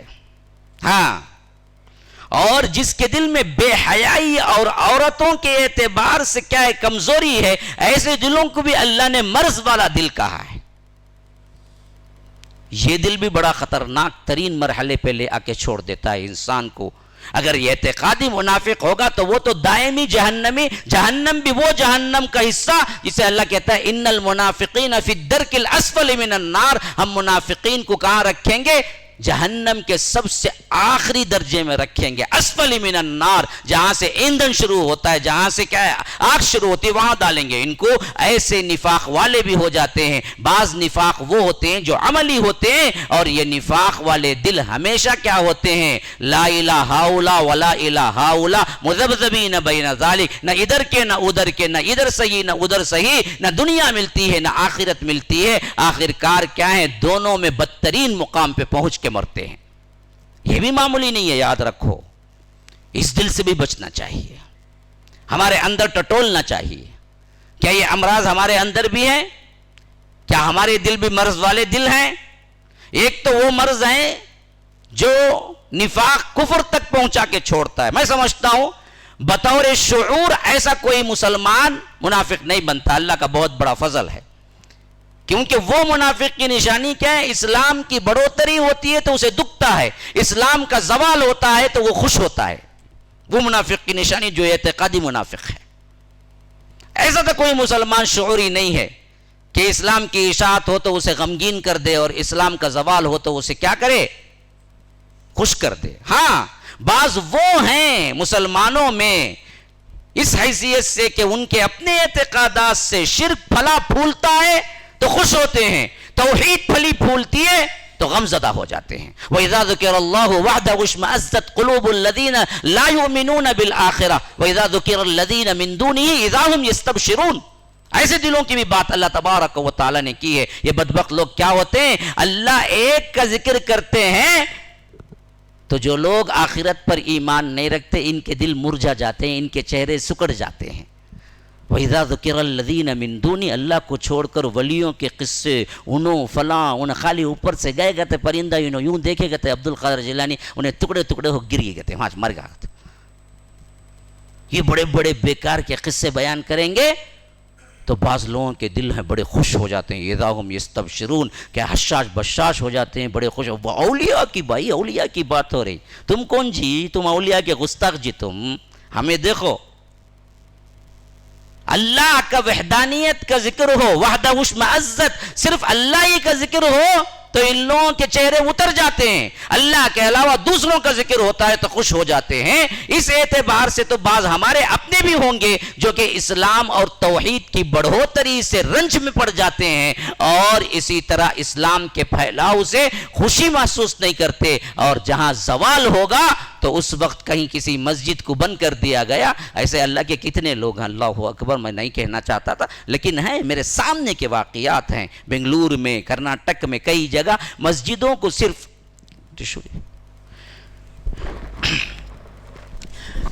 مسجدوں کو صرف اس واسطے بند اور توڑ دیا گیا کہ یہ اہل الحدیث کی مسجد ہے. پتہ ہے ہاں پولومینیر میں ابھی کیا ہوا تھا 2-3 سال پہلے، مسجد کو توڑ دی گئی، مسجد جو بن چکی تھی ایک حد تک. کون؟ بی جے پی والوں نے نہیں توڑا، کافروں نے نہیں توڑا، اپنوں نے توڑا، اپنوں نے. ہاں اور ان کے اقوال مجھے سنائے سننے والے بالمشافہہ، جنہوں نے سنا انہیں سنانے کہ شیخ ہم نے سنا کہ وہ پولیس اسٹیشن پہ آ کے رپورٹ لکھوا رہے تھے کہ اگر ہمارے محلے میں تمہاری مندر بن جائے تو ہم خاموش رہ جائیں گے، لیکن اہل حدیث مسجد بنے گی تو خاموش نہیں رہیں گے. ایسا ایک جگہ نہیں ہے، کئی جگہ ہوا ہے. مجھے تک معلوم کم از کم 5-6 مساجد مجھے معلوم ہے جو آج بھی بند پڑی ہوئی ہیں، صرف اس واسطے کہ وہ اہل حدیث مسجد ہے. وہاں توحید کا بول بالا ہوگا، اس واسطے ہم نہیں چھوڑیں گے اسے. اور بنانے والوں کو کئیوں کو زخمی کر دیا، کئیوں کو مار دیا. یہ آئے دن ہوتا ہے. تو یہ بھی منافقت کی اس اعلیٰ ترین درجے میں جا کے مل جاتے ہیں. لیکن عموم نفاق والا مرض والا دل ہمارا وہ ہے جو اللہ کے رسول صلی اللہ علیہ وسلم نے بیان فرمایا کہ 4 من کن فیہ کان منافقا خالصا. 4 صفتیں وہ ہیں جو خالص پکا منافق بنا دیتی ہے بندے کو. اذا حدث کذب واذا وعد اخلف واذا اؤتمن خان واذا عاہد غدر. بات کرے تو جھوٹ بولے. اب دیکھو ہماری حالت کیا ہو گئی، جھوٹ کی ضرورت بھی نہیں ہوتی، بیکار جھوٹ بولتا. کچھ لینا دینا نہیں، کچھ نہ دین کا فائدہ نہ دنیا کا، کچھ نہیں، عادت جھوٹ سے مجبور. ہاں کہاں جی ادے تمہارے نیچے ہوں، جھاکو جھاکو جھاکو، دیکھو نیچے ہوں، دیکھو کہاں جی. چپ کیا بولا جی، میں ابھی وہاں ہوں ان کے گھر میں بیٹھا. کئی کو رے بولا،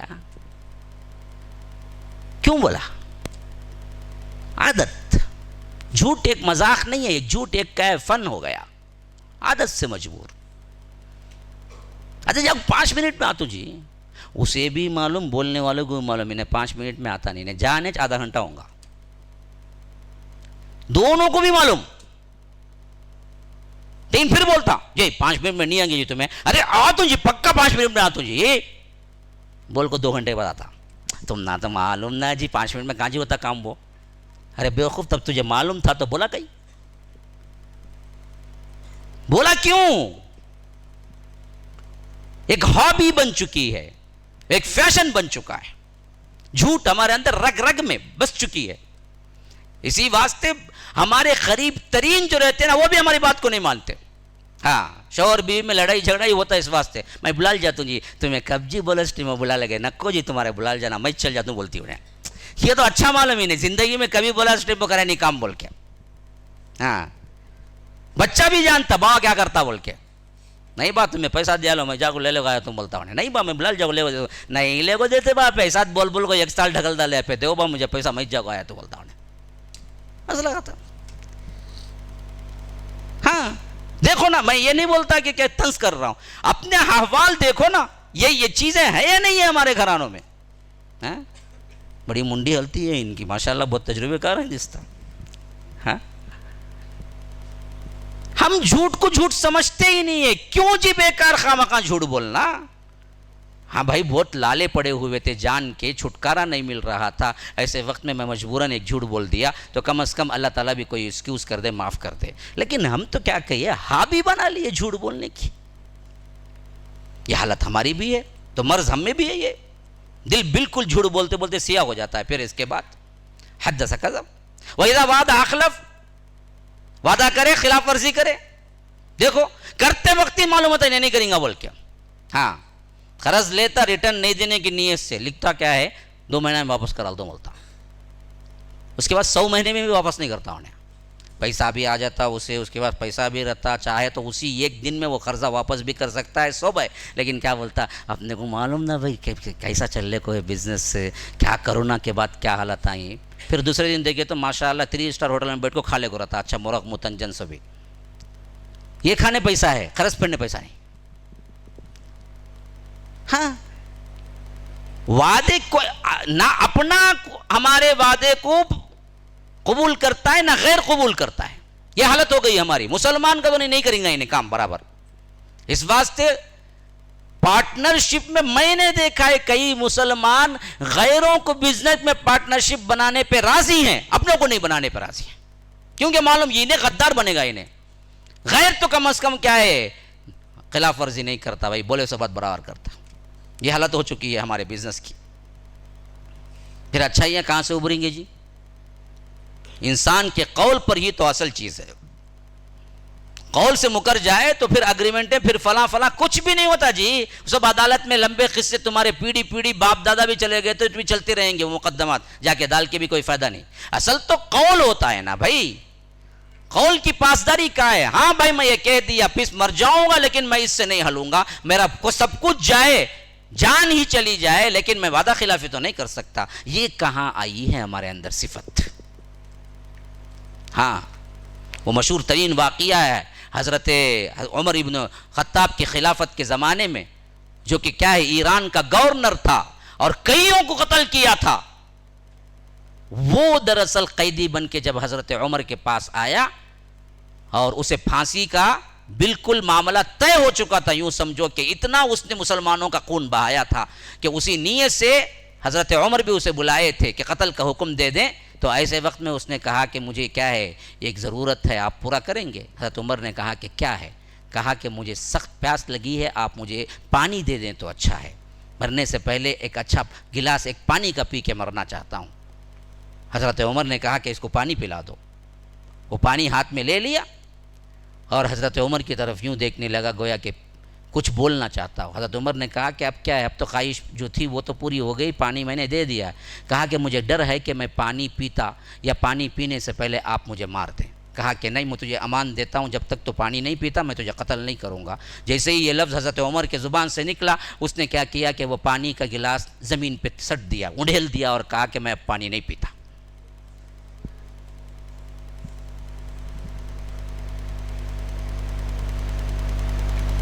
حضرت عمر نے کہا کہ اس نے میرے سے دھوکے سے امان لے لی، لیکن میرا وعدہ تھا میں اسے قتل نہیں کرتا، جاؤ آزاد کر دو اس کو.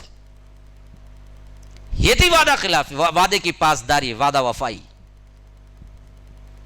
صرف یہ دیکھ کے اس نے اسلام قبول کر لیا. اس کے بعد خلیفے کو کوئی روکنے والا بھی نہیں تھا کہ اور وہ بات بھی اس نے دھوکے سے لی تھی، لیکن پھر بھی دھوکہ کھانا اچھا لگتا تھا ہمارے اسلاف کو، لیکن وعدہ خلافی کرنا اچھا نہیں لگتا تھا. یہ تھے وعدے کے پکے لوگ. قول پتھر کی لکیر ہوتا تھا. ہم نے تو پامال کر دیا جی، اپنے اخلاق کو پامال کر دیا. ہم کرتے ہی وعدے اس واسطے کے خلاف ورزی کریں. ہاں پھر تیسری صفت کیا ہے؟ وَإِذَا تُمِنَ خان، امانت رکھی جائے تو خیانت کرے. کون ہے آج امانت دار؟ بتاؤ.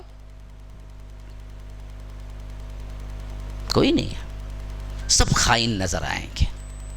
اکا دکا کوئی اللہ والا مل جائے تو مل جائے، لیکن ہم سب خائن ہیں.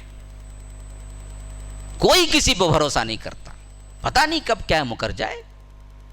ضمانتیں دیکھیے، آپ بینک میں رکھنے کے لیے سود پہ راضی ہے، کسی مسلمان کے گھر پہ رکھنے کے لیے راضی نہیں ہے ہمارا مسلمان. معلوم ہے مکر جائے گا تو کیا کروں میں، بینک پہ جا کے رکھتا ہے، لاکر کو پیسہ دے کے رکھتا ہے، لیکن مسلمان کے گھر میں نہیں رکھتا. ضرورت کے وقت دینے کے لیے تیار نہیں ہوتا. قرضدار کتنے ہیں جو تڑپ رہے ہیں، اور مالدار مسلمانوں میں کتنے ہیں جن کا مال اتنا ہے کہ ان کی پیڑھی کھاتے کھاتے تھک جائے گی لیکن مال ختم نہیں ہوگا. لیکن اس قرضدار کی وہ مدد کرنے کے لیے صرف اس واسطے تیار نہیں ہے، دیا تو واپس نہیں دے گا. میں نے دیکھا ہے، بڑے بڑوں سے بات کر کے دیکھا، بھائی آپ کے پاس اتنا مال ہے بیکار بینک میں رکھے ہوئے ہیں، اور ساتھ میں فون کر کے پوچھتے اس سال کا سود کتنا آیا ہے مولوی صاحب؟ پتہ ہے 2 لاکھ 2.5 لاکھ صرف سود آیا ہے، کیا کرنا؟ میں اسے کہاں دینا؟ اتنا مال رکھا ہے انہیں، اس کا سود صرف 2-3 لاکھ روپے اس کا آیا ہے 1 سال کا. اب وہ رمضان کے مہینے میں فون کر کے مجھے پوچھتا ہے کہ اس کا کیا کرنا؟ ارے رکھے کیوں جی تم بینک میں؟ یہ عوام کی فلاح و بہبودی کے لیے جو قرضدار ہیں، جو مقروض ہیں، ان کو تو دو. بولتا نہیں دیتے، یہ دیتے ہی نہیں واپس ہمیں، میں بہت دے کے تھک چکا ہوں. ان کے پاس امانت کی کوئی ذمہ داری ہے ہی نہیں. اس واسطے کئی مالداروں نے کیا ہے مسلمانوں کی مدد کرنا چھوڑ دیا، صرف اس واسطے. وہی وہ پان بروکر کے پاس جاتا ہے، سود خور کے پاس جاتا ہے، 5,000 لیتا ہے تو وہ 5,000 دیتے وقت ہی 4,500 پکڑ کے دیتا ہے، اور پھر برابر مہینہ وہ 500 1000 جو قسطیں ہیں وہ جا کے پوری کرتا ہے. لیکن وہی ایک مسلمان اچھا آدمی یہ کہہ کے آپ کو 5,000 دو کہ آپ مہینہ 500 ریٹرن کر دیں جی، 2 مہینے دے کے غائب ہو جاتا، تھک جاتا. پھر انہیں ڈھونڈنا، پیچھے پھرنا، انہیں بھاگتا رہتا. کہاں دے گے تو مسجد میں مل کو بھی کیا کرتا، الگ نہیں معلوم سر کا جاتا رہتا، جی السلام علیکم، کیا جی 5,000 وہ کی کوشش کرتا ہوں مل جائیں گے. کہاں بھاگ لے کو ہوں، کہاں جاتا ہوں بھائی، مل جائیں گے. لیتے وقت پیچھے انہیں پھرا، اب اس کے بعد انہیں پھرنا. یہ ہیں ہماری صفتیں. تو کہاں سے پھلے پھولیں گے ہم؟ پورا دل کا معاملہ ہی بگڑا ہوا ہے. وَإِذَا خَاصَمَ فَجَرَ. اور آخری نشانی کیا بتائے؟ چھوٹا سا بھی معمولی سا بھی جھگڑا ہو جائے، پھٹ پڑے، گالی گلوچ پہ اتر آئے. ہاں ایسے نکلتے دیکھو بدے، ماشاءاللہ توپ بھی ہوگا ان کا، جھبا بھی ہوگی، داڑھی بھی ہوگی، گورے چٹے ایسے کہ فرشتے لگ رہے ہوں، لیکن ان کے مزاج کے خلاف ہو گئی نا کوئی بات، اس کے بعد زبان سے جو نکالتے دیکھو، وہ شیطان بھی دیکھنا یہ الفاظ میرے پاس بھی نہیں تھے نا، کہاں سے لے لگایا انہیں بول کے.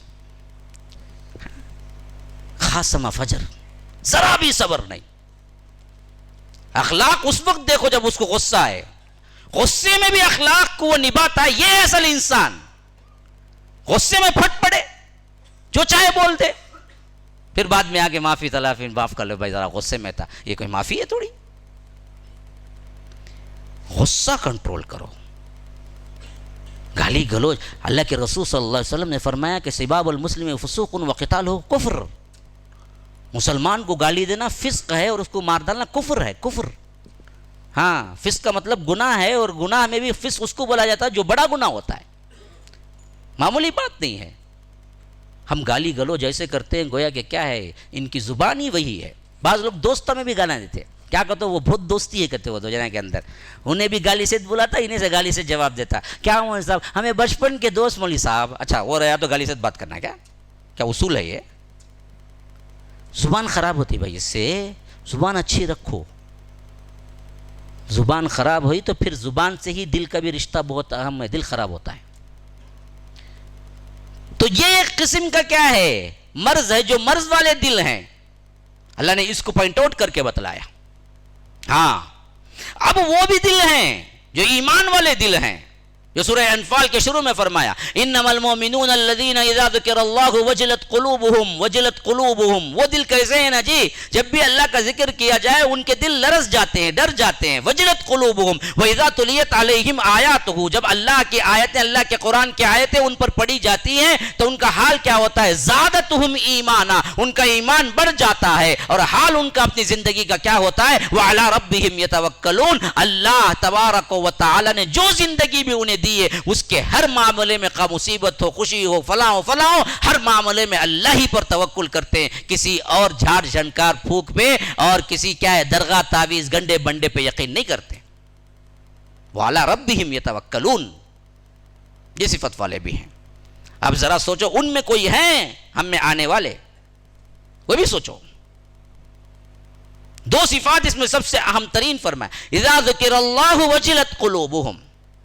کانپ جاتے ہیں دل جب اللہ کا ذکر ہوتا ہے، اللہ کی آیتیں انہیں پڑھ کے سنائی جاتی ہیں تو ان کا ایمان بڑھ جاتا ہے. زادتہم ایمانا. کبھی بڑھا ہمارا ایمان؟ کیا سوچو، قرآن پڑھنا تو دور کی بات ہے، آیتیں سننا تو دور کی بات ہے، نماز میں بھی ہم کو کبھی رونا آیا ہے یا نہیں آیا؟ ذرا دیکھو، جاؤ اپنے 5 سالہ زندگی میں ٹٹول کے دیکھو، کبھی تم نے نماز میں کھڑے ہو کے جب قرآن پڑھ رہے تھے تو تمہیں رونا آیا؟ کتنے سال ہو گئے تم اللہ کے ڈر سے روکے؟ کتنے مہینے ہو گئے تم اللہ کے ڈر سے روکے؟ دیکھو معمولی سی 10 روپے کی چیز گم جاتی ہے تو بندہ روتا ہے.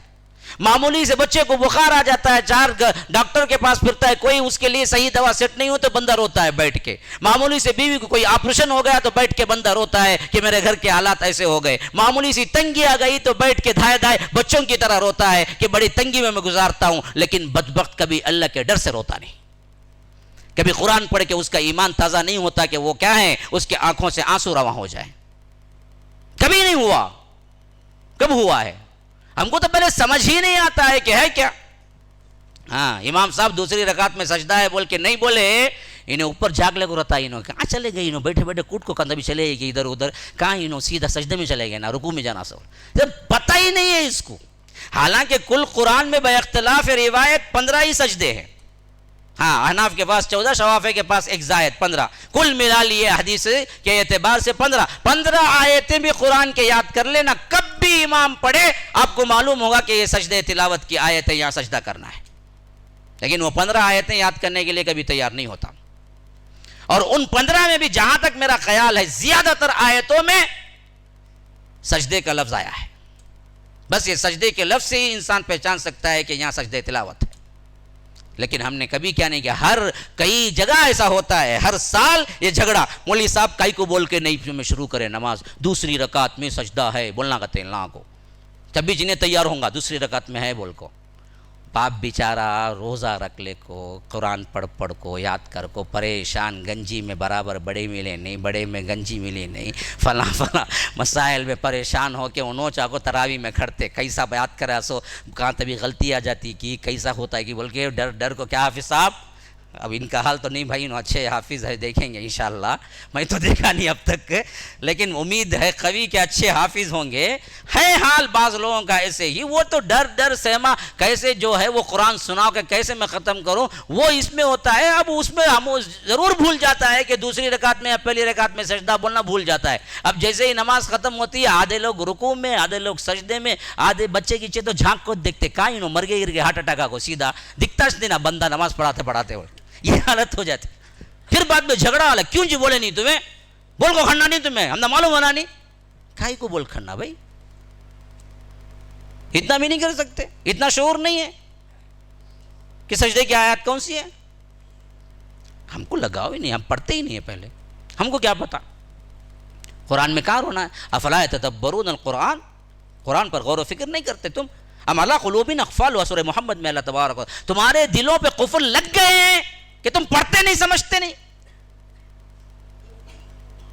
اتنا ڈائریکٹ ہے خطاب یہ اللہ کا بندوں سے کہ آخر کیا ہو گیا ہے بدبختو, کیوں تمہارے دلوں کو قفل لگ گیا ہے. دنیا بھر کے پیپر پڑھتے ہو, دنیا بھر کے نیوز پیپر پڑھتے ہو, دنیا بھر کے ناول پڑھتے ہو, کتابیں پڑھتے ہو, فلاں پڑھتے ہو, قرآن کیوں نہیں پڑھتے تم؟ آخر ہوا کیا تم کو؟ کسی کی 35, کسی کی 40, کسی کی 50. آپ بتاؤ اپنی زندگی میں قرآن کتنا پڑھا ہے, کتنا سمجھا ہے؟ نہیں, ہم نے لیا ہی نہیں اپنی زندگی میں قرآن کو. تو پھر رونا کہاں سے آئے گا جی, کہاں سے آئے گا وہ رونا؟ عبداللہ ابن مسعود کہتے ہیں کہ اللہ کے رسول صلی اللہ علیہ وسلم نے مجھے بلایا. اللہ کے رسول حامل قرآن اور حامل کتاب و نبوت, خود پر قرآن اترا, لیکن کیفیت دیکھو قرآن سننے کی. ابن مسعود کو اللہ کے رسول صلی اللہ علیہ وسلم نے بلایا اور کہا کہ ابن مسعود تم قرآن پڑھو.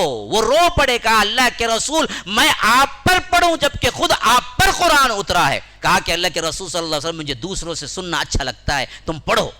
تو حضرت ابن مسعود رضی اللہ عنہ کہتے ہیں کہ میں نے سورہ نساء شروع کی اور سورہ نساء کی آیات پڑھتا گیا. اللہ کے رسول سن رہے تھے یہاں تک کہ میں اس آیت پہ پہنچا کہ فَكَيْفَ إِذَا جِئْنَا مِن كُلِّ أُمَّةٍ بِشَهِيدٍ وَجِئْنَا بِكَ عَلَى هَؤُلَاءِ شَهِيدًا. تو اللہ کے رسول صلی اللہ علیہ وسلم نے کہا کہ بس حسبک, کھڑا ہو, اس سے زیادہ سنا نہیں جاتا. اور میں نے چہرے کو دیکھا جناب محمد الرسول اللہ صلی اللہ علیہ وسلم کے طرف, تو آنکھوں سے پورا آنسوؤں سے تر, اور داڑھی مبارک بھی اللہ کے رسول کی آنسوؤں سے تر ہو چکی تھی. اللہ کے ڈر اور خوف سے رو رہے تھے قرآن سن کر. جبکہ اللہ تبارک و تعالی نے اعلان کر چکا تھا لیغفر لک اللہ ما تقدم من ذنبک وما تأخر علیہ, اگلے پچھلے سب گناہ آپ کے معاف ہیں, آپ کے لیے کوئی حساب کی کیفیت نہیں ہے. لیکن جب یہ آیت آئی جس کا ترجمہ یہ فَكَيْفَ إِذَا جِئْنَا مِن كُلِّ أُمَّةٍ بِشَهِيدٍ, اس وقت کیا حال ہوگا جب ہم ہر امت میں سے گواہ لائیں گے. وَجِئْنَا بِكَ عَلَى هَؤُلَاءِ شَهِيدًا, اللہ کے رسول آپ کو بھی ہم گواہ بنا کے لا کے پوچھیں گے کیا آپ نے اس اسلام کو برابر پہنچا دیا؟ تو یہ کیفیت پہنچی تو اللہ کے رسول اتنا روئے, داڑھی مبارک تر ہو گئی, اور کہا ابن مسعود سے کہ اس سے زیادہ سنا نہیں جاتا, بس رکو. تہجد کی نماز کے سلسلے میں آتا ہے کہ اللہ کے رسول صلی اللہ علیہ وسلم نماز کے لیے ہاتھ باندھ لیتے اور قیام میں قرآن پڑھتے اور عذاب کے آیتوں پہ پہنچتے، ایسے روتے کہ ہمیں نماز میں بھی کھانے پکنے کی جو آواز ہے کھت پھت اس طرح سینے سے اٹھنے والی رونے کی آواز کو ہم سنتے۔ یہ اللہ کے رسول صلی اللہ علیہ وسلم کے قرآن پڑھنے کا انداز تھا۔ اصحاب رسول اللہ صلی اللہ علیہ وسلم نے قرآن کو اپنا حرز جاں بنایا تھا۔ قرآن کا ایسا شغف تھا، قرآن پڑھنے میں ایسی لذت تھی، یاد رکھو کہ ہمیں اچھے سے اچھے حلوے، اچھے بریانی میں نہیں آ سکتی وہ لذت، وہ حلاوت جو قرآن پڑھنے سے اصحاب رسول اللہ کو ملتی تھی۔ تفریح بھی ان کی قرآن تھی، زندگی بھی ان کی قرآن تھی، عمل بھی ان کا قرآن تھا، خوشی بھی ان کا قرآن ہی تھا، غم بھی ان کا قرآن ہی تھا۔ قرآن ہی سے لو لگایا، قرآن ہی سے محبت کی، قرآن ہی پر پڑے، قرآن ہی پہ مر مٹے، قرآن ہی ان کی زندگی تھی۔ حضرت عمار ابن یاسر، عباد ابن بشر کا وہ واقعہ میں ہمیشہ کہتا ہوں، جب ایک مرتبہ اللہ کے رسول نے پڑاؤ کیا اور پوچھا کہ بتاؤ آج پہرا دینے والے کون ہیں؟ یہ دونوں صحابی اٹھ کے کھڑے ہوئے، کہا کہ اللہ کے رسول ہم دیں گے پہرا۔ اور اللہ کے رسول صلی اللہ علیہ وسلم نے کہا کہ دیکھو تمہاری پہرے داری کی وجہ سے یہ پوری ہماری جماعت لشکر پوری نیند اطمینان کی سوئے گی، ذمہ داری سے تم اپنی برابر نگرانی پوری کرنا۔ یہ کہہ کے اللہ کے رسول صلی اللہ علیہ وسلم نے بھیجا اور یہ دونوں الگ ہوئے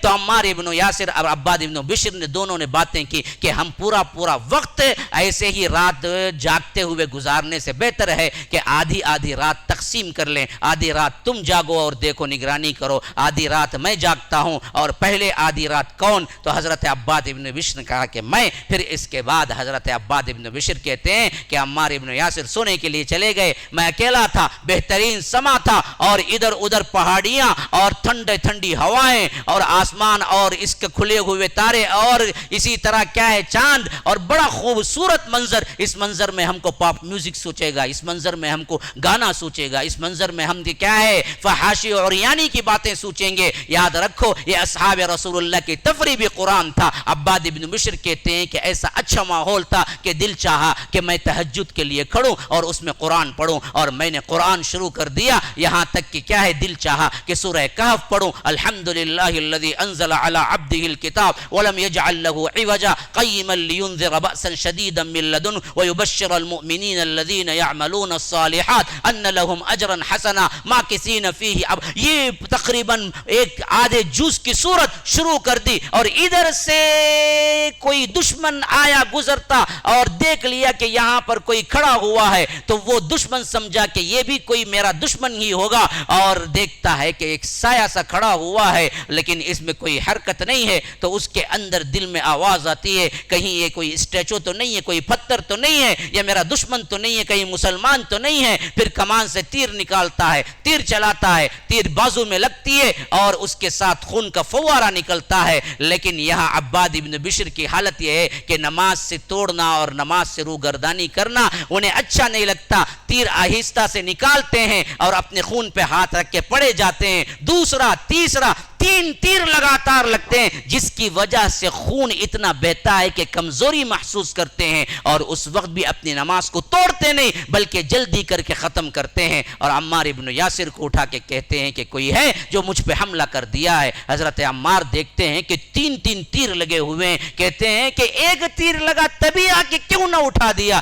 کہتے ہیں کہ اللہ کی قسم اللہ کے رسول نے نگرانی پہ مجھے دیا تھا، اس واسطے میں جلدی نماز ختم کیا، اگر وہ ذمہ داری نہ ہوتی تو میں اسی میں شہید ہو جاتا، نماز نہ توڑتا۔ میں پہلے تیر کے لیے اس واسطے توڑ کے نہیں آیا، دوسرے میں بھی اس واسطے نہیں آیا، تیسرے میں بھی اس واسطے نہیں آیا کہ میں سورہ کہف پڑھ رہا تھا اور میرا جی نہ چاہتا تھا کہ میں کہف کو آدھا ٹکڑا کروں۔ کبھی تمہارے بھی اندر یہ احساس جاگا ہے قرآن پڑھتے ہوئے؟ کہاں کا دل ہے پھر؟ دل نہیں ہے، ٹٹولو۔ حضرت ابن عباس کا قول ہے کہ قرآن پڑھتے ہوئے دل کے اندر احساس نہ ہو تو پھر تمہارے سینوں کے اندر دل نہیں ہے، جاؤ تلاش کرو کہیں دوسری جگہ تمہارے دل ہے۔ یہ کیا دل ہے یہ جو گناہوں پہ ابھرتا ہے؟ بحث و مباحثہ، گالم گلوچ، حسد، کینہ، کپٹ، اس کے لیے تو وقت ہے، اس کے لیے تو دل مچلتا ہے. بے حیائی، فحاشی، عورتوں کی صحبت، اس کے لیے تو دل مچلتا ہے. اللہ کے کلام کو پڑھنے کے لیے دل کبھی نہیں مچلتا. اللہ کا قرآن پڑھتے ہوئے کبھی آنسو رواں نہیں ہوتے. کبھی اللہ کے قرآن کو پڑھتے ہوئے دل کے اندر کیفیت یہ نہیں ہوتی کہ آپ کو محسوس ہو کہ آپ کا ایمان بڑھ گیا ہے. زادتہم ایمان. یہ کیسا دل ہے پھر؟ یہ دل نہیں ہے. اسی لیے اللہ کے رسول پناہ مانگا، اللہم انی اعوذ بک من قلب لا تخشع. اللہ میں اس دل سے پناہ مانگتا ہوں جس کے اندر تیری خشیت نہ ہو. اللہ کا ڈر نہ ہو تو پھر دل کیوں ہے؟ اس کا دل کا ہونا نہ ہونا دونوں برابر ہے. اللہ کا قرآن پڑھتے ہوئے آپ کو آنسو نہ آئے تو پھر دل کیوں ہے؟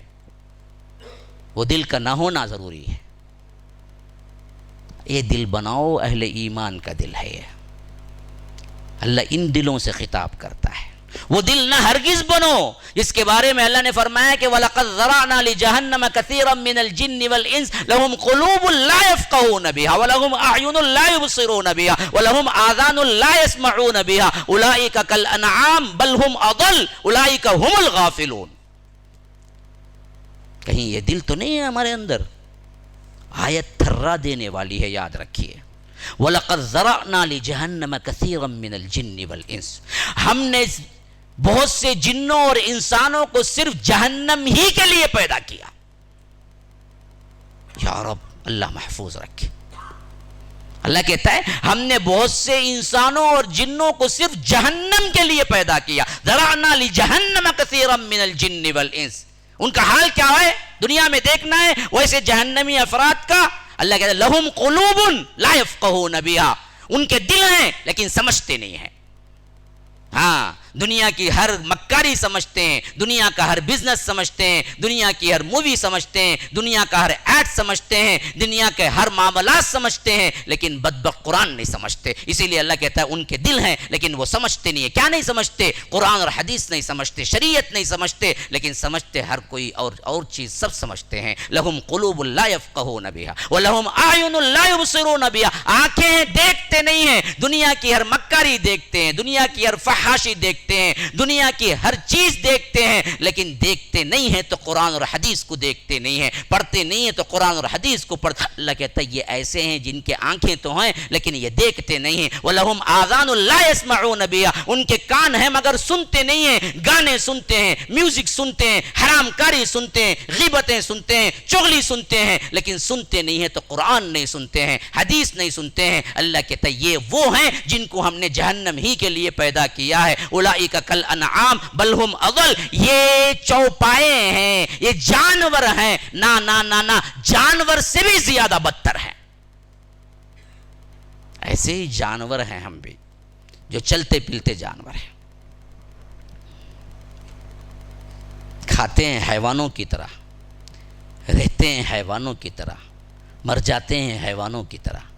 یہ کوئی انسان ہے جن کے اندر نہ نماز ہے، نہ روزہ ہے، نہ عبادتیں ہیں، نہ نفلیں ہیں، نہ زکوٰۃ ہے، نہ مال کا انفاق ہے، نہ رونا ہے، نہ تضرع ہے، نہ خشوع ہے، کچھ نہیں. ہنسی مذاق وہی سب کچھ جو ایک جانور کرتا ہے.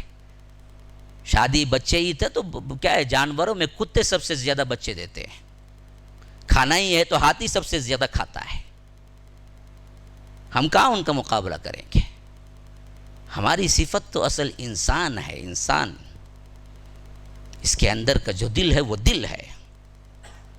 دل اچھا بن گیا تو پھر تمام معاملات تمہارے اچھے ہیں. دل برا ہو گیا تو یاد رکھو اس سے بدبخت ترین انسان کوئی نہیں ہے. اللہ کے رسول صلی اللہ علیہ وسلم سے روایت حضرت نعمان ابن بشیر، بڑی پیاری روایت ہے جس میں اللہ کے رسول صلی اللہ علیہ وسلم فرماتے ہیں کہ لوگوں دیکھو کہ تمہارے اندر ایک گوشت کا لوتھڑا ہے جس میں ہڈی نہیں ہے. ہاں اذا صلحت صلح الجسد کلہ واذا فسدت فسد الجسد کلہ الا وہی القلب. اگر وہ اچھا ہو جائے، وہ نیک بن جائے تو تمہارا پورا جسم نیک بن جائے. اگر وہ خراب ہو جائے تو فساد تمہارے پورے جسم میں فساد آ جائے. آگاہ ہو جاؤ وہ کیا ہے، وہ دل ہے. لباسوں کے اندر وزاداری کے اندر، رنگوں کے اندر، نسلوں کے اندر، خوبصورتی کے اندر، لباسوں کے اندر تقوی نہیں ہے۔ اللہ کے رسول صلی اللہ علیہ وسلم نے فرمایا کہ التقوی ہا ہونا، التقوی ہا ہونا، التقوی ہا ہونا، کہا کہ تقوی یہاں ہے، تقوی یہاں ہے، تقوی یہاں ہے۔ وَيَشِيرُ إِلَىٰ صَدْرِهِ 3 مرات، اللہ کے رسول صلی اللہ علیہ وسلم نے کہا کہ یہاں بتا کر کے صدر کی طرف، یہاں سینے کی طرف بتا کے کہا کہ یہ تقوی ہے۔ لا ينظر إلى قلوبكم، لا ينظر إلى أجسادكم ولا ألوانكم ولكن ينظر إلى قلوبكم وأعمالكم، کہ اللہ تبارک و تعالیٰ تمہارے اجساد کو، تمہارے جسموں کو، تمہارے رنگوں کو نہیں دیکھتا، بلکہ اللہ کے ہاں مقبولیت ہے تو تمہارا دل اور تمہارے اعمال ہے۔ دل سیدھا رکھو، نیتیں ٹھیک کرو، دل کی اصلاح کرتے رہو، دل پہ نظر رکھو، خواہ تمہارا کام کتنا ہی اچھا ہو، دل سے پوچھو نیت بھی ٹھیک ہے، پھر تو یاد رکھو اللہ نے تم پر رحم ہی رحم کر دیا۔ لیکن دل سے پکار آئے ارے تو یہ جو کچھ بھی کر رہا ہے دکھاوا ہے، تو پھر تو یہ تمہارے لیے عذاب جان ہے۔ بعض لوگ دیکھنے میں بڑے خوبصورت لگتے ہیں، بڑے اللہ والے لگتے ہیں، بڑا فلاں فلاں نام، القابات اتنے ہوتے ہیں کہ پوسٹر بھر جائے، لیکن دل کے اندر نیتیں صرف شہرت، نام و نمود، حسد، کینہ، کپٹ یہی ہوتا ہے، تو ملتا کچھ نہیں انہیں۔ سوچ کے دیکھو اندر کی حالت، ہر کام کرنے سے پہلے سوچو کہ اس کی نیت کیا ہے۔ اس لیے امام بخاری رحمہ اللہ نے اپنی کتاب میں سب سے پہلے حدیث لائی تو نیت ہی کے سلسلے میں لائی کہ انما الاعمال بالنیات۔ دیکھو اعمال کا دار و مدار نیتوں پر ہے، جو تمہارے قلب کے اندر ارادے ہوتے ہیں وہ نیتیں ہیں۔ زبان سے میں کیا ہے، کعبے کے پیچھے امام قابلے کا رخ پر، امام کے پیچھے، کارپیٹ کے اوپر، فین کے نیچے، یہ جو نیتیں زبانی ایجاد ہو گئی ہیں نا، یہ نہیں ہے، اصل نیت تو دل کا ہوتا ہے مقام۔ تو سوچو یہاں پر، اور امام بخاری مفسرین محدثین کہتے ہیں کہ اس واسطے بھی لائے تھے کہ وہ بتانا چاہتے تھے کہ دیکھو میرے حدیث کا یہ کلیکشن لکھنے جو میں بیٹھا ہوں، میرے دل کی حالت بھی یہی ہے کہ مجھے صرف اللہ کے رضا کے خاطر میں لکھ رہا ہوں، نام و نمود و شہرت کے لیے نہیں لکھ رہا ہوں۔ اس واسطے وہ پہلی حدیث انما الاعمال بالنیات لائے تھے، اور اشارہ سب پڑھنے والوں کو بھی دے رہے ہیں، دیکھو تمہاری بھی نیت صحیح ہونا کہ کتاب و سنت کا علم حاصل کرو اللہ کی رضا کے لیے، نام و نمود کے لیے۔ لوگ واہ واہ کریں گے، لوگ پلکیں بچھائیں گے، لوگ جوتے رکھیں گے، لوگ بریانی متنجن کھلائیں گے، پھر کیا ہوتا، مولوی صاحب کا پورا پیٹ مرغیوں کا قبرستان ہو جاتا، خالی یہاں بلاؤ وہاں بلاؤ، یہاں آؤ یہاں کھاؤ، وہاں آؤ وہاں کھاؤ، کھاتا کھاتا کھاتا خالی دیکھے تو اندر خالی مرغیاں کے ٹانگا چھڑیں گے اسے، اتنا کھاتا ہونے نہیں۔ اصل تو فکر کرو نیت کی اصلاح ہے نہیں ہے۔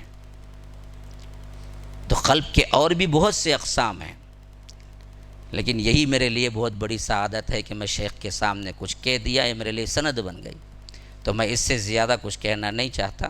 اب جو وقت باقی ہے ہم شیخ سے نصیحت لینا چاہیں گے کہ وہ اپنے الفاظ ہمارے لیے کچھ ایسے نصیحتیں کر دیں جو ہمارے لیے کیا ہیں، مشعل راہ ہوں، اور ہمارے لیے کام کرنے کے سلسلے میں ہمارے لیے رہنمائی ہوں۔ ھذا وباللہ التوفیق وصلی اللہ وسلم علی نبینا محمد۔ اسأل اللہ لی ولکم ولسائر المسلمین من کل ذنب فاستغفروہ انہ هو الغفور الرحیم۔ والسلام علیکم ورحمۃ اللہ وبرکاتہ۔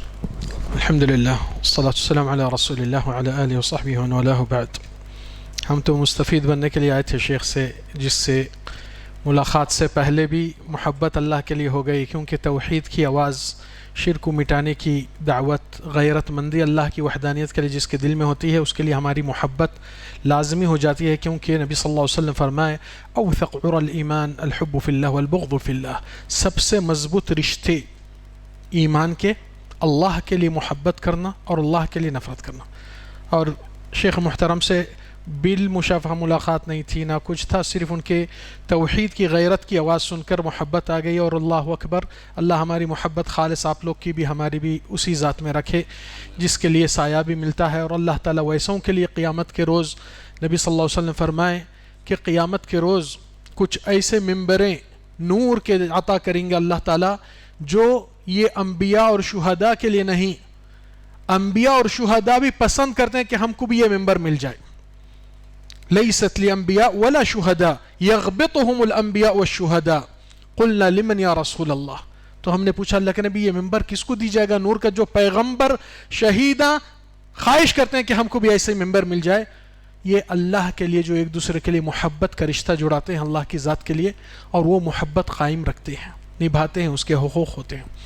بہرحال میرا سننے کے لیے آیا تھا، واللہ شیخ ہم کو تھوڑا سا زیادہ موقع دے دیے ہیں، اور بنا اجازت کے میری عادت نہیں تھی، میں بغیر دعوت کے گھسنے والا نہیں ہوں، مگر الحمدللہ شیخ سے محبت اور آپ لوگ سے بھی الحمدللہ سارے مسجد میں ایمان کی دستر پہ بیٹھ کر نبی صلی اللہ علیہ وسلم کی جو حدیث ہے اذا مررتم بریاض الجنت فارتعوا، جنت کے باغیچے چمن سے گزرتے ہیں، گارڈن سے، تو بیٹھ کر اس کی خوشبو اور اچھی ہوا اور اس کی تازگی کا مزہ اور لطف اٹھائیے۔ تو صحابہ کرام فرمائے اللہ کے نبی وہ کہاں ہے جنت کے گارڈن اور چمن؟ نبی صلی اللہ علیہ وسلم فرمایا حلق الذکر، جو اللہ کی بڑائی کے حلقے ہوتے ہیں، درس بیانات اس خصوصی طور پہ ہوتے ہیں، اس کے لیے۔ دو باتیں میں بس صرف شیخ کی بات کے اوپر تھوڑا سا بتا دینا چاہتا ہوں جو موضوع سے تعلق رکھ رہا ہے۔ اللہ سبحانہ وتعالی دلوں کے تعلق سے ایک اہم چیز ہے جو اس کو حاصل کرنے سے آپ یہ بیماری کا دل، منافق کا دل، مختلف جو بیمار والے دلاں تھے، ان سے آپ کا دل پاک صاف ہو جاتا ہے۔ وہ کیا ہے؟ وہ یقین پیدا ہونا آپ کے ہمارے دل میں اللہ کے کلام سے، دین سے، اللہ کی ذات سے، ہمارے ایمان کی شریعت سے۔ اس کی ایک چھوٹی مثال دیتا ہوں جو شیخ ذکر کر چکے ہیں خطبے میں، مگر ایک تدبری نقطے سے پیش کرتا ہوں۔ قرآن کی تدبر کے غور کرنے میں کچھ ایسے نتائج آتے ہیں جو ترجمے میں آپ کو محسوس نہیں ہوتے ہیں، مگر تدبر کا نتیجہ ایک ایسا آتا ہے کہ دماغ ٹھکانے لگ جاتا ہے، اور قرآن کا نزول کا مقصد ہی یہی تھا۔ اللہ تعالیٰ کیا فرمائے؟ کتاب انزلناہ الیک مبارک لیدبروا آیاتہ، پہلا مقصد قرآن کا نزول ہونے کا تھا کہ تم غور فکر اس کو تدبر سے دیکھیے، گہرا معنی کیا ہے وہاں کا۔ سورہ بقرہ کا جو شیخ ذکر کرے بنی اسرائیل کے دل اور ان کے حالات، ان کے واقعات، میں آپ کو اس کا مثال دے دیتا ہوں، اس سے آپ کو بہت ایک تدبری نقطہ بہت پیارا ملیں گا۔ اللہ تعالیٰ سورہ کا نام سورہ بقرہ دیے ہیں۔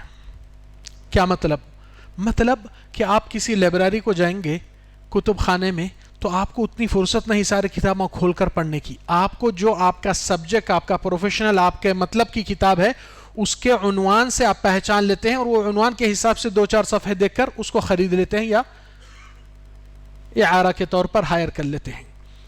تو یہاں پر اللہ تعالیٰ آپ کو اور ہم کو سورہ بقرہ، اتنا بڑا سورہ ہے، اس کا نام سورہ بقرہ دیا گیا تاکہ آپ کو اور ہم کو ایک بقرہ کا سبق حاصل کیا جائے، گائے کا سبق لو۔ ہمارے گھروں میں کتنے لوگ سورہ بقرہ جنوں کو بھگانے، شیطان کو دور ہونے، بے شک برکت والی اور فضیلت والی اور اس کے خصوصیات بہت ہے، مگر بقرہ کا سبق کتنوں کو آج کے دل میں اترا ہے؟ وہ آپ کو ملیں گا کہ دل کی اصلاح کے اندر بہت بڑی کامیابی ہو جاتی ہے۔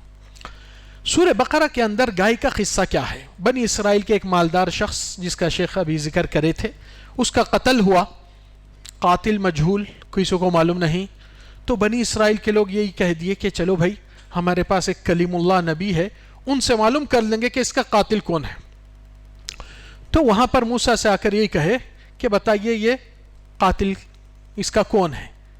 کیوں؟ یہ مالدار پیسے والا ہے، اس کے جائزات ہے، اور شریعت بنی اسرائیل میں تھا کہ اگر قاتل ہے وارث میں تو اس کو محروم کیا جاتا، اس کی سزا الگ ہوتی ہے۔ تو جیسا آئے بتائیے یہ قاتل کون ہے؟ تو موسیٰ کا جواب کیا آیا؟ گائے کاٹو۔ ارے بھائی ہم آپ سے کیا پوچھ رہے ہیں بھائی صاحب، اس کا قاتل کون ہے؟ تم بڑے گائے کاٹو، اتتخذون ہزوا، کیا ہمارا مذاق اڑا رہے ہیں؟ تو موسیٰ کیا جواب دیا؟ قال اعوذ باللہ ان اکون من الجاہلین، میں ان جاہلوں میں سے نہیں جو سبجیکٹ سے ہٹ کے بات کر رہا ہوں، اس کا اسی سے تعلق ہے۔ تو وہ بحث لمبی ہوئی، کوسی گائے ہونا، کوسے رنگ کی ہونا، کس صفت کی ہونا، بہرحال لائے گائے کو، فذبحوها، اس کو سلاٹنگ کر کے ذبح کر دیے۔ اب سوال یہ ہے، یہ گائے بے جان ہے، زیرو، اور وہ شخص جو قتل کس کا ہوا میت، وہ بھی بے جان ہے۔ 0 + 0 کتنا ہوتے؟ 0 0۔ ہاں، اللہ تعالیٰ بنی اسرائیل کے آنکھوں کے سامنے وہاں پر 0 + 0 1 کر کے بتا دیا۔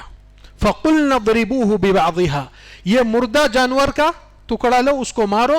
وہ زندہ ہو کر کھڑے کے کہا میرا قاتل فلان ہے، پھر مر گیا۔ آنکھوں کے سامنے جب ایسی چیز دیکھتے ہیں، اللہ کے اوپر کتنا یقین آنا چاہیے آپ کو، سمجھے نا؟ تو یہ یقین جتنا دل میں پیدا ہوتا ہے اللہ کی بات پہ، اللہ کی کتاب پہ، اللہ کی ذات پہ، اتنا ہی منافقت اور ریب، شک چلا جاتا ہے دور۔ پھر دوسرا سبق سورہ بقرہ میں اسی میں ہی ہے موجود، وہ کیا ہے؟ وَإِذِ اسْتَسْقَىٰ مُوسَىٰ لِقَوْمِهِ، پانی کی قلت ہو گئی، جھاڑا سوکھ گئے، جانور مر رہے ہیں، لوگ پیاسے ہیں، ان کا جان کا خطرہ ہے کہ پانی نہیں ملیں گا تو کچھ وقت ختم ہو جائیں گے۔ تو استسقاء کے لیے موسیٰ کے پاس آئے، اللہ سے استسقاء اور بارش طلب کی گئی۔ اس کے بعد لوگ انتظار میں ہیں کہ ہوا یہاں سے، بادل وہاں سے، کچھ بارش کا انتظام ہو جائے، وہ کچھ بھی نظارہ نہیں آیا۔ پھر سے اللہ نے وہ سبق کو ریپیٹ کیا ان کے سامنے، فَقُلْنَا اضْرِبْ بِعَصَاكَ الْحَجَرَ، موسیٰ کے ہاتھ میں ڈنڈا ہے، ڈنڈے میں جان ہے کیا؟ بے جان۔ وہاں پر پتھر ہے، وہ جان والا ہے کیا؟ بے جان۔ تو بے جان کو بے جان سے ماریے، 0 + 0، پھر سے فَانْفَجَرَتْ مِنْهُ 12 عَيْنًا، پانی ایسا پھوٹ کر نکلا ہے جو 12 چشمے اوسس واحات بن گئی وہاں پر۔ کھاؤ پیو۔ اب یہ لوگ جب دیکھے ہیں ایک چیز اس طرح اور اس طرح کہ اللہ تعالیٰ 0 + 0 1 کر سکتا ہے، اس کی قدرت پہ یقین اور بندگی سچی کتنی آنا چاہیے؟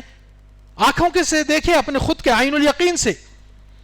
اب اس کے بعد دیکھیے کہ اللہ تعالیٰ اس کے بعد کی آیت میں کیا فرمائے کہ وہ لوگ کے لیے جنت سے کھانا پینا من والسلوى اتارا جاتا تھا، آسمان کی طرف سے جنت کا کھانا وہ لوگ کو نصیب ہوتا تھا۔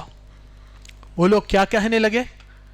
قالوا یا موسیٰ لن نصبر على طعام واحد، اے موسیٰ روز روز یہ کھانا ہم کو راز نہیں آ رہا، آپ کے رب سے دعا کرے، فادع لنا ربک یخرج لنا مما تنبت الارض، زمین سے جو اگائی ہوئی چیز نکلتی ہے، پیاز، لہسن، کھیرا، جو بھی۔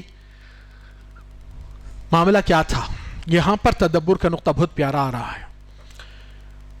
یہ لوگ کو کھانے کے جنت میں کوئی ایکسپائری ڈیٹ ہے، کوئی باسی کھانا ہے، کوئی انہیلتھی فوڈ ہے؟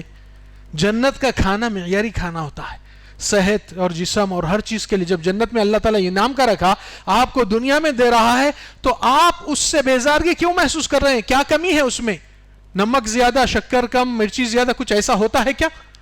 ہرگز نہیں۔ مگر معاملہ کیا تھا ان کے دلوں میں؟ ان کی خصلت میں جو سب سے بڑی لعنت پھٹ کر اللہ کی ان کو اوپر آئی۔ اب بقرہ کا سبق آپ کے سامنے آ رہا ہے۔ یہ لوگ دراصل ایسی قوم تھی، ان کے دل میں جو منافقت تو کیا کفر جو موجود تھا، یہ لوگ اس لیے یہ چیز مانگے ہیں کیونکہ مٹھاس میں، کھانے میں وہ بہتر تو ہے، مگر یہ چیز اس لیے کہ وہ لوگ کے تصور میں، ذہن میں ایک اللہ کے اوپر شک اور غیر یقینی بنیاد عقیدہ بنا ہوا تھا کہ آج موسیٰ ہمارے ساتھ ہے، اللہ کھانا بھیج رہا، کل موسیٰ مر جائیں گے، چلے جائیں گے، ہم بھوک سے مر جائیں گے، اس لیے اللہ کے ہاتھ میں جو رزق ہے ہم کو اس کے اوپر بھروسہ نہیں، ہمارے ہاتھ کی چیز پہ ہم کو بھروسہ ہے۔ Get the point? یقین جہاں سے ختم ہوتا ادھر منافقت اور کفر شروع ہوتا ہے، یہ دلوں کے اوپر۔ اس لیے اللہ تعالیٰ یہ تسلسل کیا آتا ہے، ایک کے بعد ایک دیتے رہے، پھر اس کے بعد کیا فرمائے؟ ثم قست قلوبکم من بعد ذلک، اس لیے تمہارے دل پتھر ہو چکے ہیں۔ اس لیے اللہ تعالیٰ ہمیشہ ہر برائی کے الزام میں، اللہ تعالیٰ جسم کے، آنکھوں کے، ہاتھوں کے نہیں، فإنها لا تعمى الأبصار ولكن تعمى القلوب التي في الصدور، آنکھوں سے انسان اندھا نہیں ہوتا ہے، مگر بصیرت اندھی ہو گئی تو وہ اللہ کے راستے سے بھٹک جاتا ہے۔ اس لیے اللہ سبحانہ وتعالی قرآن میں جب یہ نقطہ دیے، بقرہ کا سبق لیجئے تو اللہ کے اوپر، اس لیے سورہ بقرہ کی شروعات کیا ہے؟ ذالک الکتاب لا ریب، نو ڈاؤٹ۔ اس کا مطلب جس کے اندر ڈاؤٹ ہوا، انہیں اسلام کو اور ایمان کو کہاں سے سچے دل سے اپنائیں گا؟ تو یقینی بنیاد ہونا آپ کے لیے اتنی مضبوط رہنا، جس لیے اللہ تعالیٰ منافقین کے اوپر کیا فرمائیں؟ افی قلوبہم مرض، کیا ان کے دلوں میں بیماری ہے؟ ام ارتابوا، یا لوگ شک میں آ گئے؟ ام یخافون ان یحیف اللہ علیہم ورسولہ، کیا سمجھ رہے ہیں اللہ رسول ان کے ساتھ زیادتی کریں گے، ان کا حق چھینیں گے؟ تو یہ معاملہ اتنا گہرا ہے کہ اس کو توڑنا ہے تو آپ کے دل میں یقین کو بلڈ اپ اور مضبوط رکھنا ہے، ایمان باللہ کے اوپر۔ دنیا کے ساتھ جیتے جیتے لوگ کی حالت یہ ہو گئی کہ دنیا والوں کا تصور اور مزاج ہمارے اندر آ گیا، حالانکہ ایمان والا ایمانی والی سوچ لے کر جیتا ہے، اللہ کی بڑائی اور آخرت کی فکر۔ اس لیے ہمیشہ آپ دیکھیے کہ دلوں کے اندر کی جو چیز ہے، نبی صلی اللہ علیہ وسلم کی حدیث ہے جس سے میں انشاءاللہ بات ختم کرنا چاہوں گا، تعرض الذنوب على القلوب كعرض الحصير عودا عودا. دلوں پر روزانہ گناہ رفع یعنی آتے جاتے رہتے ہیں، جیسا کہ چٹائی جب بنے جاتی ہے، ایک کاڑی اوپر سے، ایک نیچے سے، ایک رائٹ سے، ایک لیفٹ سے، تو ایک روایت میں آیا ہے عودن عودا، یعنی کہ دن تمام آپ صبح سے نکلے، جب سے گھر کو واپس آئے تک کئیوں گناہ نظر میں آتے، سننے میں آتے، دیکھنے میں آتے، خیال میں آتے، عمل میں بھی آتے بعض لوگ کے. تو نبی صلی اللہ علیہ وسلم اس میں کیفیت بتائے دلوں کی حالت کیا ہوتی. فَأَيُّمَا قَلْبٍ أُشْرِبَهَا، جو شخص اس گناہ کو پسند کیا، من میں اس کی خواہش کے مطابق آیا اور اس کو پسند آ گیا، نُكِتَ فِي قَلْبِهِ نُكْتَةٌ سَوْدَاء، اس کے دل میں کالا ٹپ کا سیاہ داغ آ جاتا ہے. وَأَيُّمَا قَلْبٍ أَنْكَرَهَا، جو دل اس چیز کو، برائی کو، گناہ کو انکار کرتا ہے، ناپسند کرتا ہے، اللہ تم اس سے ناراض ہوتے، میں کیسا قبول کر سکتا ہوں، اللہ اس کی سزا دے سکتا ہے، مجھے اس کے حساب دینا پڑتا، تو وہ دل انکار کر کے وہ چیز کو پسند ہی نہیں کرتا. نبی صلی اللہ علیہ وسلم نے فرمائے نُكِتَتَ فِي قَلْبِهِ نُكْتَةٌ بَيْضَاء، اس کے دل میں سفید ٹپ کا آ جاتا ہے. اب یہ عرصے چلتے چلتے چلتے دلوں کے حال دو ہو جاتے ہیں. ابیض مثل الصفا، ایک دل صاف ستھرا دودھ کی طرح صاف، اس میں ایک چھوٹا سا داغ بھی آ جائے وہ برداشت نہیں کر سکتا اور دکھ جاتا ہے دور سے. والآخر اسود مرباد، نبی صلی اللہ علیہ وسلم بولے دوسرے دل کا حال کیا ہوتا، کالا سیاہ، جیٹ بلیک، کالکوز مجخیہ، جیسا کہ آپ کے پاس ایک گلاس ہے یا جگ ہے مگر اس کو آپ نے الٹا رکھا، کلکوزی مجخیہ. اب الٹے گلاس میں کتنا بھی پانی ڈالو وہ جانے والا نہیں ہے. لا يعرف معروفا، نہ کوئی بھلائی کو پہچانتا ہے یہ دل، ولا ينکر منکرا، اور نہ کوئی برائی کو برا سمجھتا ہے، الا ما اشرب من هواه، مگر اس کے من کے موافق جیتا ہے. دل میں آئے تو نماز پڑھیں گے، دل میں آئے تو نماز چھوڑیں گے، دل میں آئے تو سو جائیں گے، دل میں آئے تو فجر کو جائیں گے. اس لیے اللہ تعالیٰ کیوں ایسوں کے ساتھ فرمایا ہے فویل للمصلین، جہنم کے وادی کے حوالے کر دوں گا ایسے نمازیوں کو. کون؟ نمازیوں کو. ہاں، الذین هم عن صلاتهم ساہون، جو نماز اپنے خواہش اور من کے حساب سے پڑھتے ہیں، نہ کہ اللہ کی فریضت اور اللہ کی بندگی سے پڑھتے ہیں. یہ فرق ہے. اس لیے ایمان والے اپنی زندگی میں یہ چیز کو ہمیشہ احساس کرتے ہیں کہ ہمارا رشتہ رب سے ایک ہی ہے، ہم اس کے بندے ہیں، وہ ہمارا رب ہے، وہ آرڈر دیا ہم کو کرنا چاہیے، ہماری عزت اس کی بندگی میں ہے. یہی چیز اس لیے آج جہنم کے طرف لے جانے والا معاملہ اور دلوں کی بیماری کی آفت جو مہلک ہوتی ہے، وہ اللہ تعالیٰ ایک دوسری آیت سورہ فرقان میں بھی آپ اس کے قریب آیت ابھی جو شیخ سنائے، اللہ تعالیٰ فرمائے افرأیت من اتخذ الہہ ہوا، اے محمد صلی اللہ علیہ وسلم آپ نے ان لوگ کا حال دیکھا جس لوگوں نے اپنے خواہشات کو اپنا معبود الہ بنا دیا، یعنی کہ بندگی ہوئیں گی خواہش کے حساب سے، دل میں آئے تو کریں گے، دل میں آئے تو چھوڑیں گے، دل میں آئے تو قرآن سنت کا حکم لیں گے، دل میں آئے تو قرآن سنت کے حکم کو نظر انداز پشا پوش ڈالیں گے.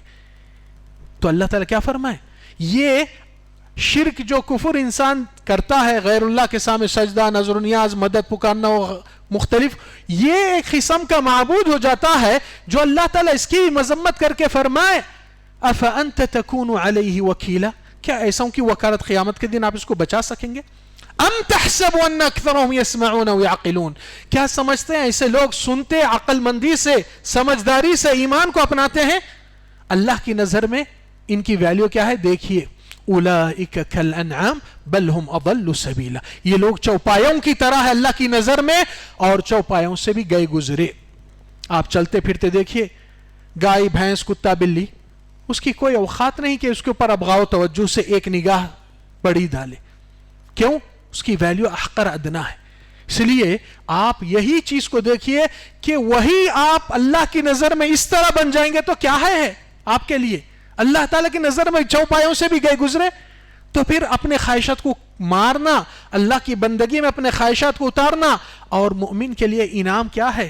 لہم فیہا ما یشاؤون ولدینا مزید. یہ لوگ کیونکہ اپنے خواہشات کو حرام کے روک کر رکھے تھے دنیا میں, اللہ سے ڈر کے اپنے خواہشات کو روکے تھے, دنیا والے اپنے حرام خواہشات کے لذتیں اٹھا رہے تھے, اس نے اللہ کے ڈر سے اپنے خواہش کو لگام لگا کے رکھا, اس لیے جنت میں آپ کی پوری خواہشیں جو ہے کر لیجئے, وہاں پر آپ کو کھلا دیا گیا, انعام اس کے بنا پہ تھا. اس لیے اللہ سبحانہ وتعالی جہنم والوں سے خطاب کرتے ہوئے کیا فرمائے, اذهبتم طیباتکم فی حیاتکم الدنیا واستمتعتم بها, کیا دنیا میں ہی ہر چیز کا مزہ مستی اپنی کر کے نکال لیے ہیں اور اس کے حقداری جتائے کہ ہم عیش و آرام کریں. فالیوم, آج ٹھکانہ کیا ہوا, تجزون عذاب الہون, آج رسوائی کے عذاب کے حوالے ہو گئے, کیونکہ تم زندگی میں سمجھتے تھے کہ ہم اپنا اونچا بڑا پن اور بے حیائی اور عریانیت, یہ جو گناہ کی اللہ کے خلاف اب جرت مندی دکھاتے تھے, وہ ہمارے لیے ایک باعث فخر ہے, ہم کو کون روک سکتا, ہم کو کون کہہ سکتا. اللہ تعالیٰ اس کا بدلہ کیا کیا. ایمان والے اگر زندگی دیکھیں گے تو رسول اللہ صلی اللہ علیہ وسلم کی زندگی کے اندر آپ کے لیے اور ہمارے لیے بہترین مثال ہے, اور صحابہ کرام کی دین اسلام کی عملی زندگی وہی آپ کو بتاتی ہے کہ وہ لوگ کا زندگی کا مقصد اللہ کی رضا اور اللہ کے قرآن سے اور اپنے دین کی سچائی سے. اس لیے صحابہ کرام کے اندر یہ ٹینشن اور یہ بہت بڑی فکر تھی, اس فکر سے اتنا پریشان ہو جاتے تھے. آپ کو ایک دو مثال دیتا ہوں, بات انشاءاللہ اس میں سمجھ میں آ جاتی ہے. عمر فاروق رضی اللہ عنہ, جس کے بارے میں نبی صلی اللہ علیہ وسلم جنت کی خوشخبری بھی کئی مرتبہ سنائے, اور اسراء اور معراج میں کہے کہ میں نے ایک بہت بڑے وائٹ پیلس کو دیکھا, سفید اتنا بڑا اور گارڈن ہے, اور اس کے جب وہاں سے کوئی عورت بھی نظر آئی تو میں نے پوچھا جبریل یہ کس کا ہے محل, تو کہے یہ عمر بن الخطاب کا ہے. تو نبی صلی اللہ علیہ وسلم فرمائے عمر کی غیرت یاد کر کے میں نے وہاں سے ہٹ گیا. تو عمر کہے اللہ کے نبی آپ جیسوں سے میں غیرت مندی کیسا کر سکتا ہوں. تو جنت کی خوشخبری ملنے کے بعد حذیفہ بن الیمان, نبی صلی اللہ علیہ وسلم کے رازدار صحابی, کہتے ہیں کہ عمر مجھے جتنا تنگ کرے کوئی دوسرا تنگ نہیں کرا. آ کر بار بار پوچھتے ہیں حذیفہ, اللہ کا واسطہ دے کر کہتا ہوں کیا اللہ کے نبی میرا نام منافقین کی لسٹ میں لکھا ہے کیا میں منافق میں چلے گیا کیا, اتنی فکر. تو حذیفہ نبی کے رازدار صحابی ہے, نبی کے راز کو ایمانداری کے ساتھ نبھا رہے ہیں, مگر عمر کی زیادتی یہ دیکھ کر کہے اللہ کی قسم عمر آپ کا نام اس میں نہیں اور آپ کے بعد کسی کو نہیں بتاؤں گا.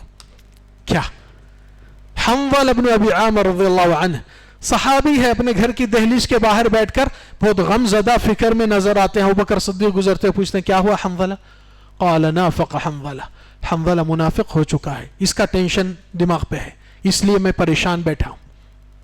وہ کیسے؟ قال يا أبا بكر نكون عند رسول الله فيحدثنا الجنة والنار وكأنها رأي عين وكأن على رؤوسنا الطير فإذا عافسنا الأهل والضياع ذهب عني ما أجد. اللہ کے نبی کے پاس ہم جاتے ہیں, ابوبکر بیٹھ کے سنتے درس بیان, ایمان کی تازگی, ایمان کی حرارت. پرندہ بھی ہمارے سر پر بیٹھے تو سمجھتا ہے یہ اسٹیچو ہے, یہ اتنا خوش و خضوع سے توجہ سے ایمان کی تازگی لیتے ہیں. پھر جب ہمارے کاروبار, بیوی بچے, دنیا داری میں آتے ہیں تو وہ احساس میرے سے چلا جاتا ہے. تو یہ منافقت ہے, میں وہاں ایک ہوں یہاں ایک ہوں. تو ابوبکر صدیق بولے اگر یہ منافقت ہے تو میرے بھی پریشانی ہے, چلو رسول اللہ صلی اللہ علیہ وسلم سے پوچھ لیں گے, کم سے کم یہ آفت سے تو نکلنے کا راستہ تو ملیں گا. جب آئے نبی صلی اللہ علیہ وسلم سے یہ بات کو عرض کیے کہ ایسا ایسا ہمارے ساتھ ہو رہا ہے, نبی صلی اللہ علیہ وسلم کیا فرمائے, یا حنظلہ لو تکونون فی بیوتکم کما تکونون عندی, اگر تم لوگ ایمان کی بلندی اور برتری تمہارے گھروں میں بھی وہی لیول سے رہیں گے جیسا میرے پاس بیٹھے وقت سنتے ہیں, لصافحتکم الملائکہ فی الطرقات وفی روایہ علی الفرش, تو فرشتے آپ سے آ کے سلیوٹ کر کے آپ کا ہاتھ ملا کے شاباشی دیں گے, چاہے آپ بستر پہ رہو یا راستے میں رہو. اتنی ایمان کی بلندی. ولیکن ساعۃ و ساعہ, مگر اے حنظلہ ایمان گھڑی میں بڑھتا ہے, گھڑی میں کم بھی ہوتا ہے. اور یہ حدیث رسول اللہ صلی اللہ علیہ وسلم کی جس میں آئی لکل دین شرہ, ہر دین کا ایک جذبہ, جوش, تیزی آ جاتی ہے.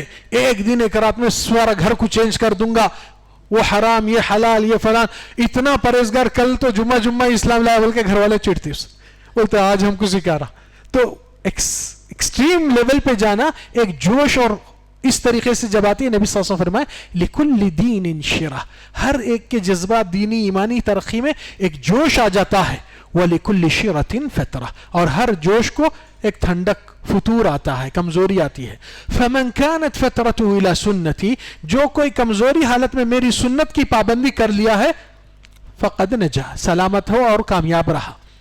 ومن كانت فترته الى غیر سنتی، جس نے ایک فتور کمزوری کی ایمان کی حالت میں نبی کی سنت بھی، عبادت بھی، مختلف چیزوں کو، فرائض کو بھی چھوڑ دے رہا ہے، فقد ضل، گویا کہ گمراہ ہو چکا ہے.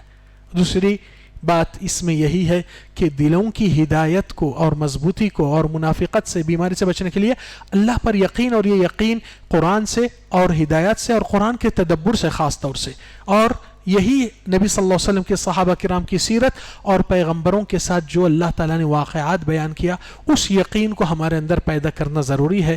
واللہ اعلم، وصلی اللہ وسلم وبارک علی نبینا محمد وعلی آلہ وصحبہ اجمعین. جزاکم اللہ خیر.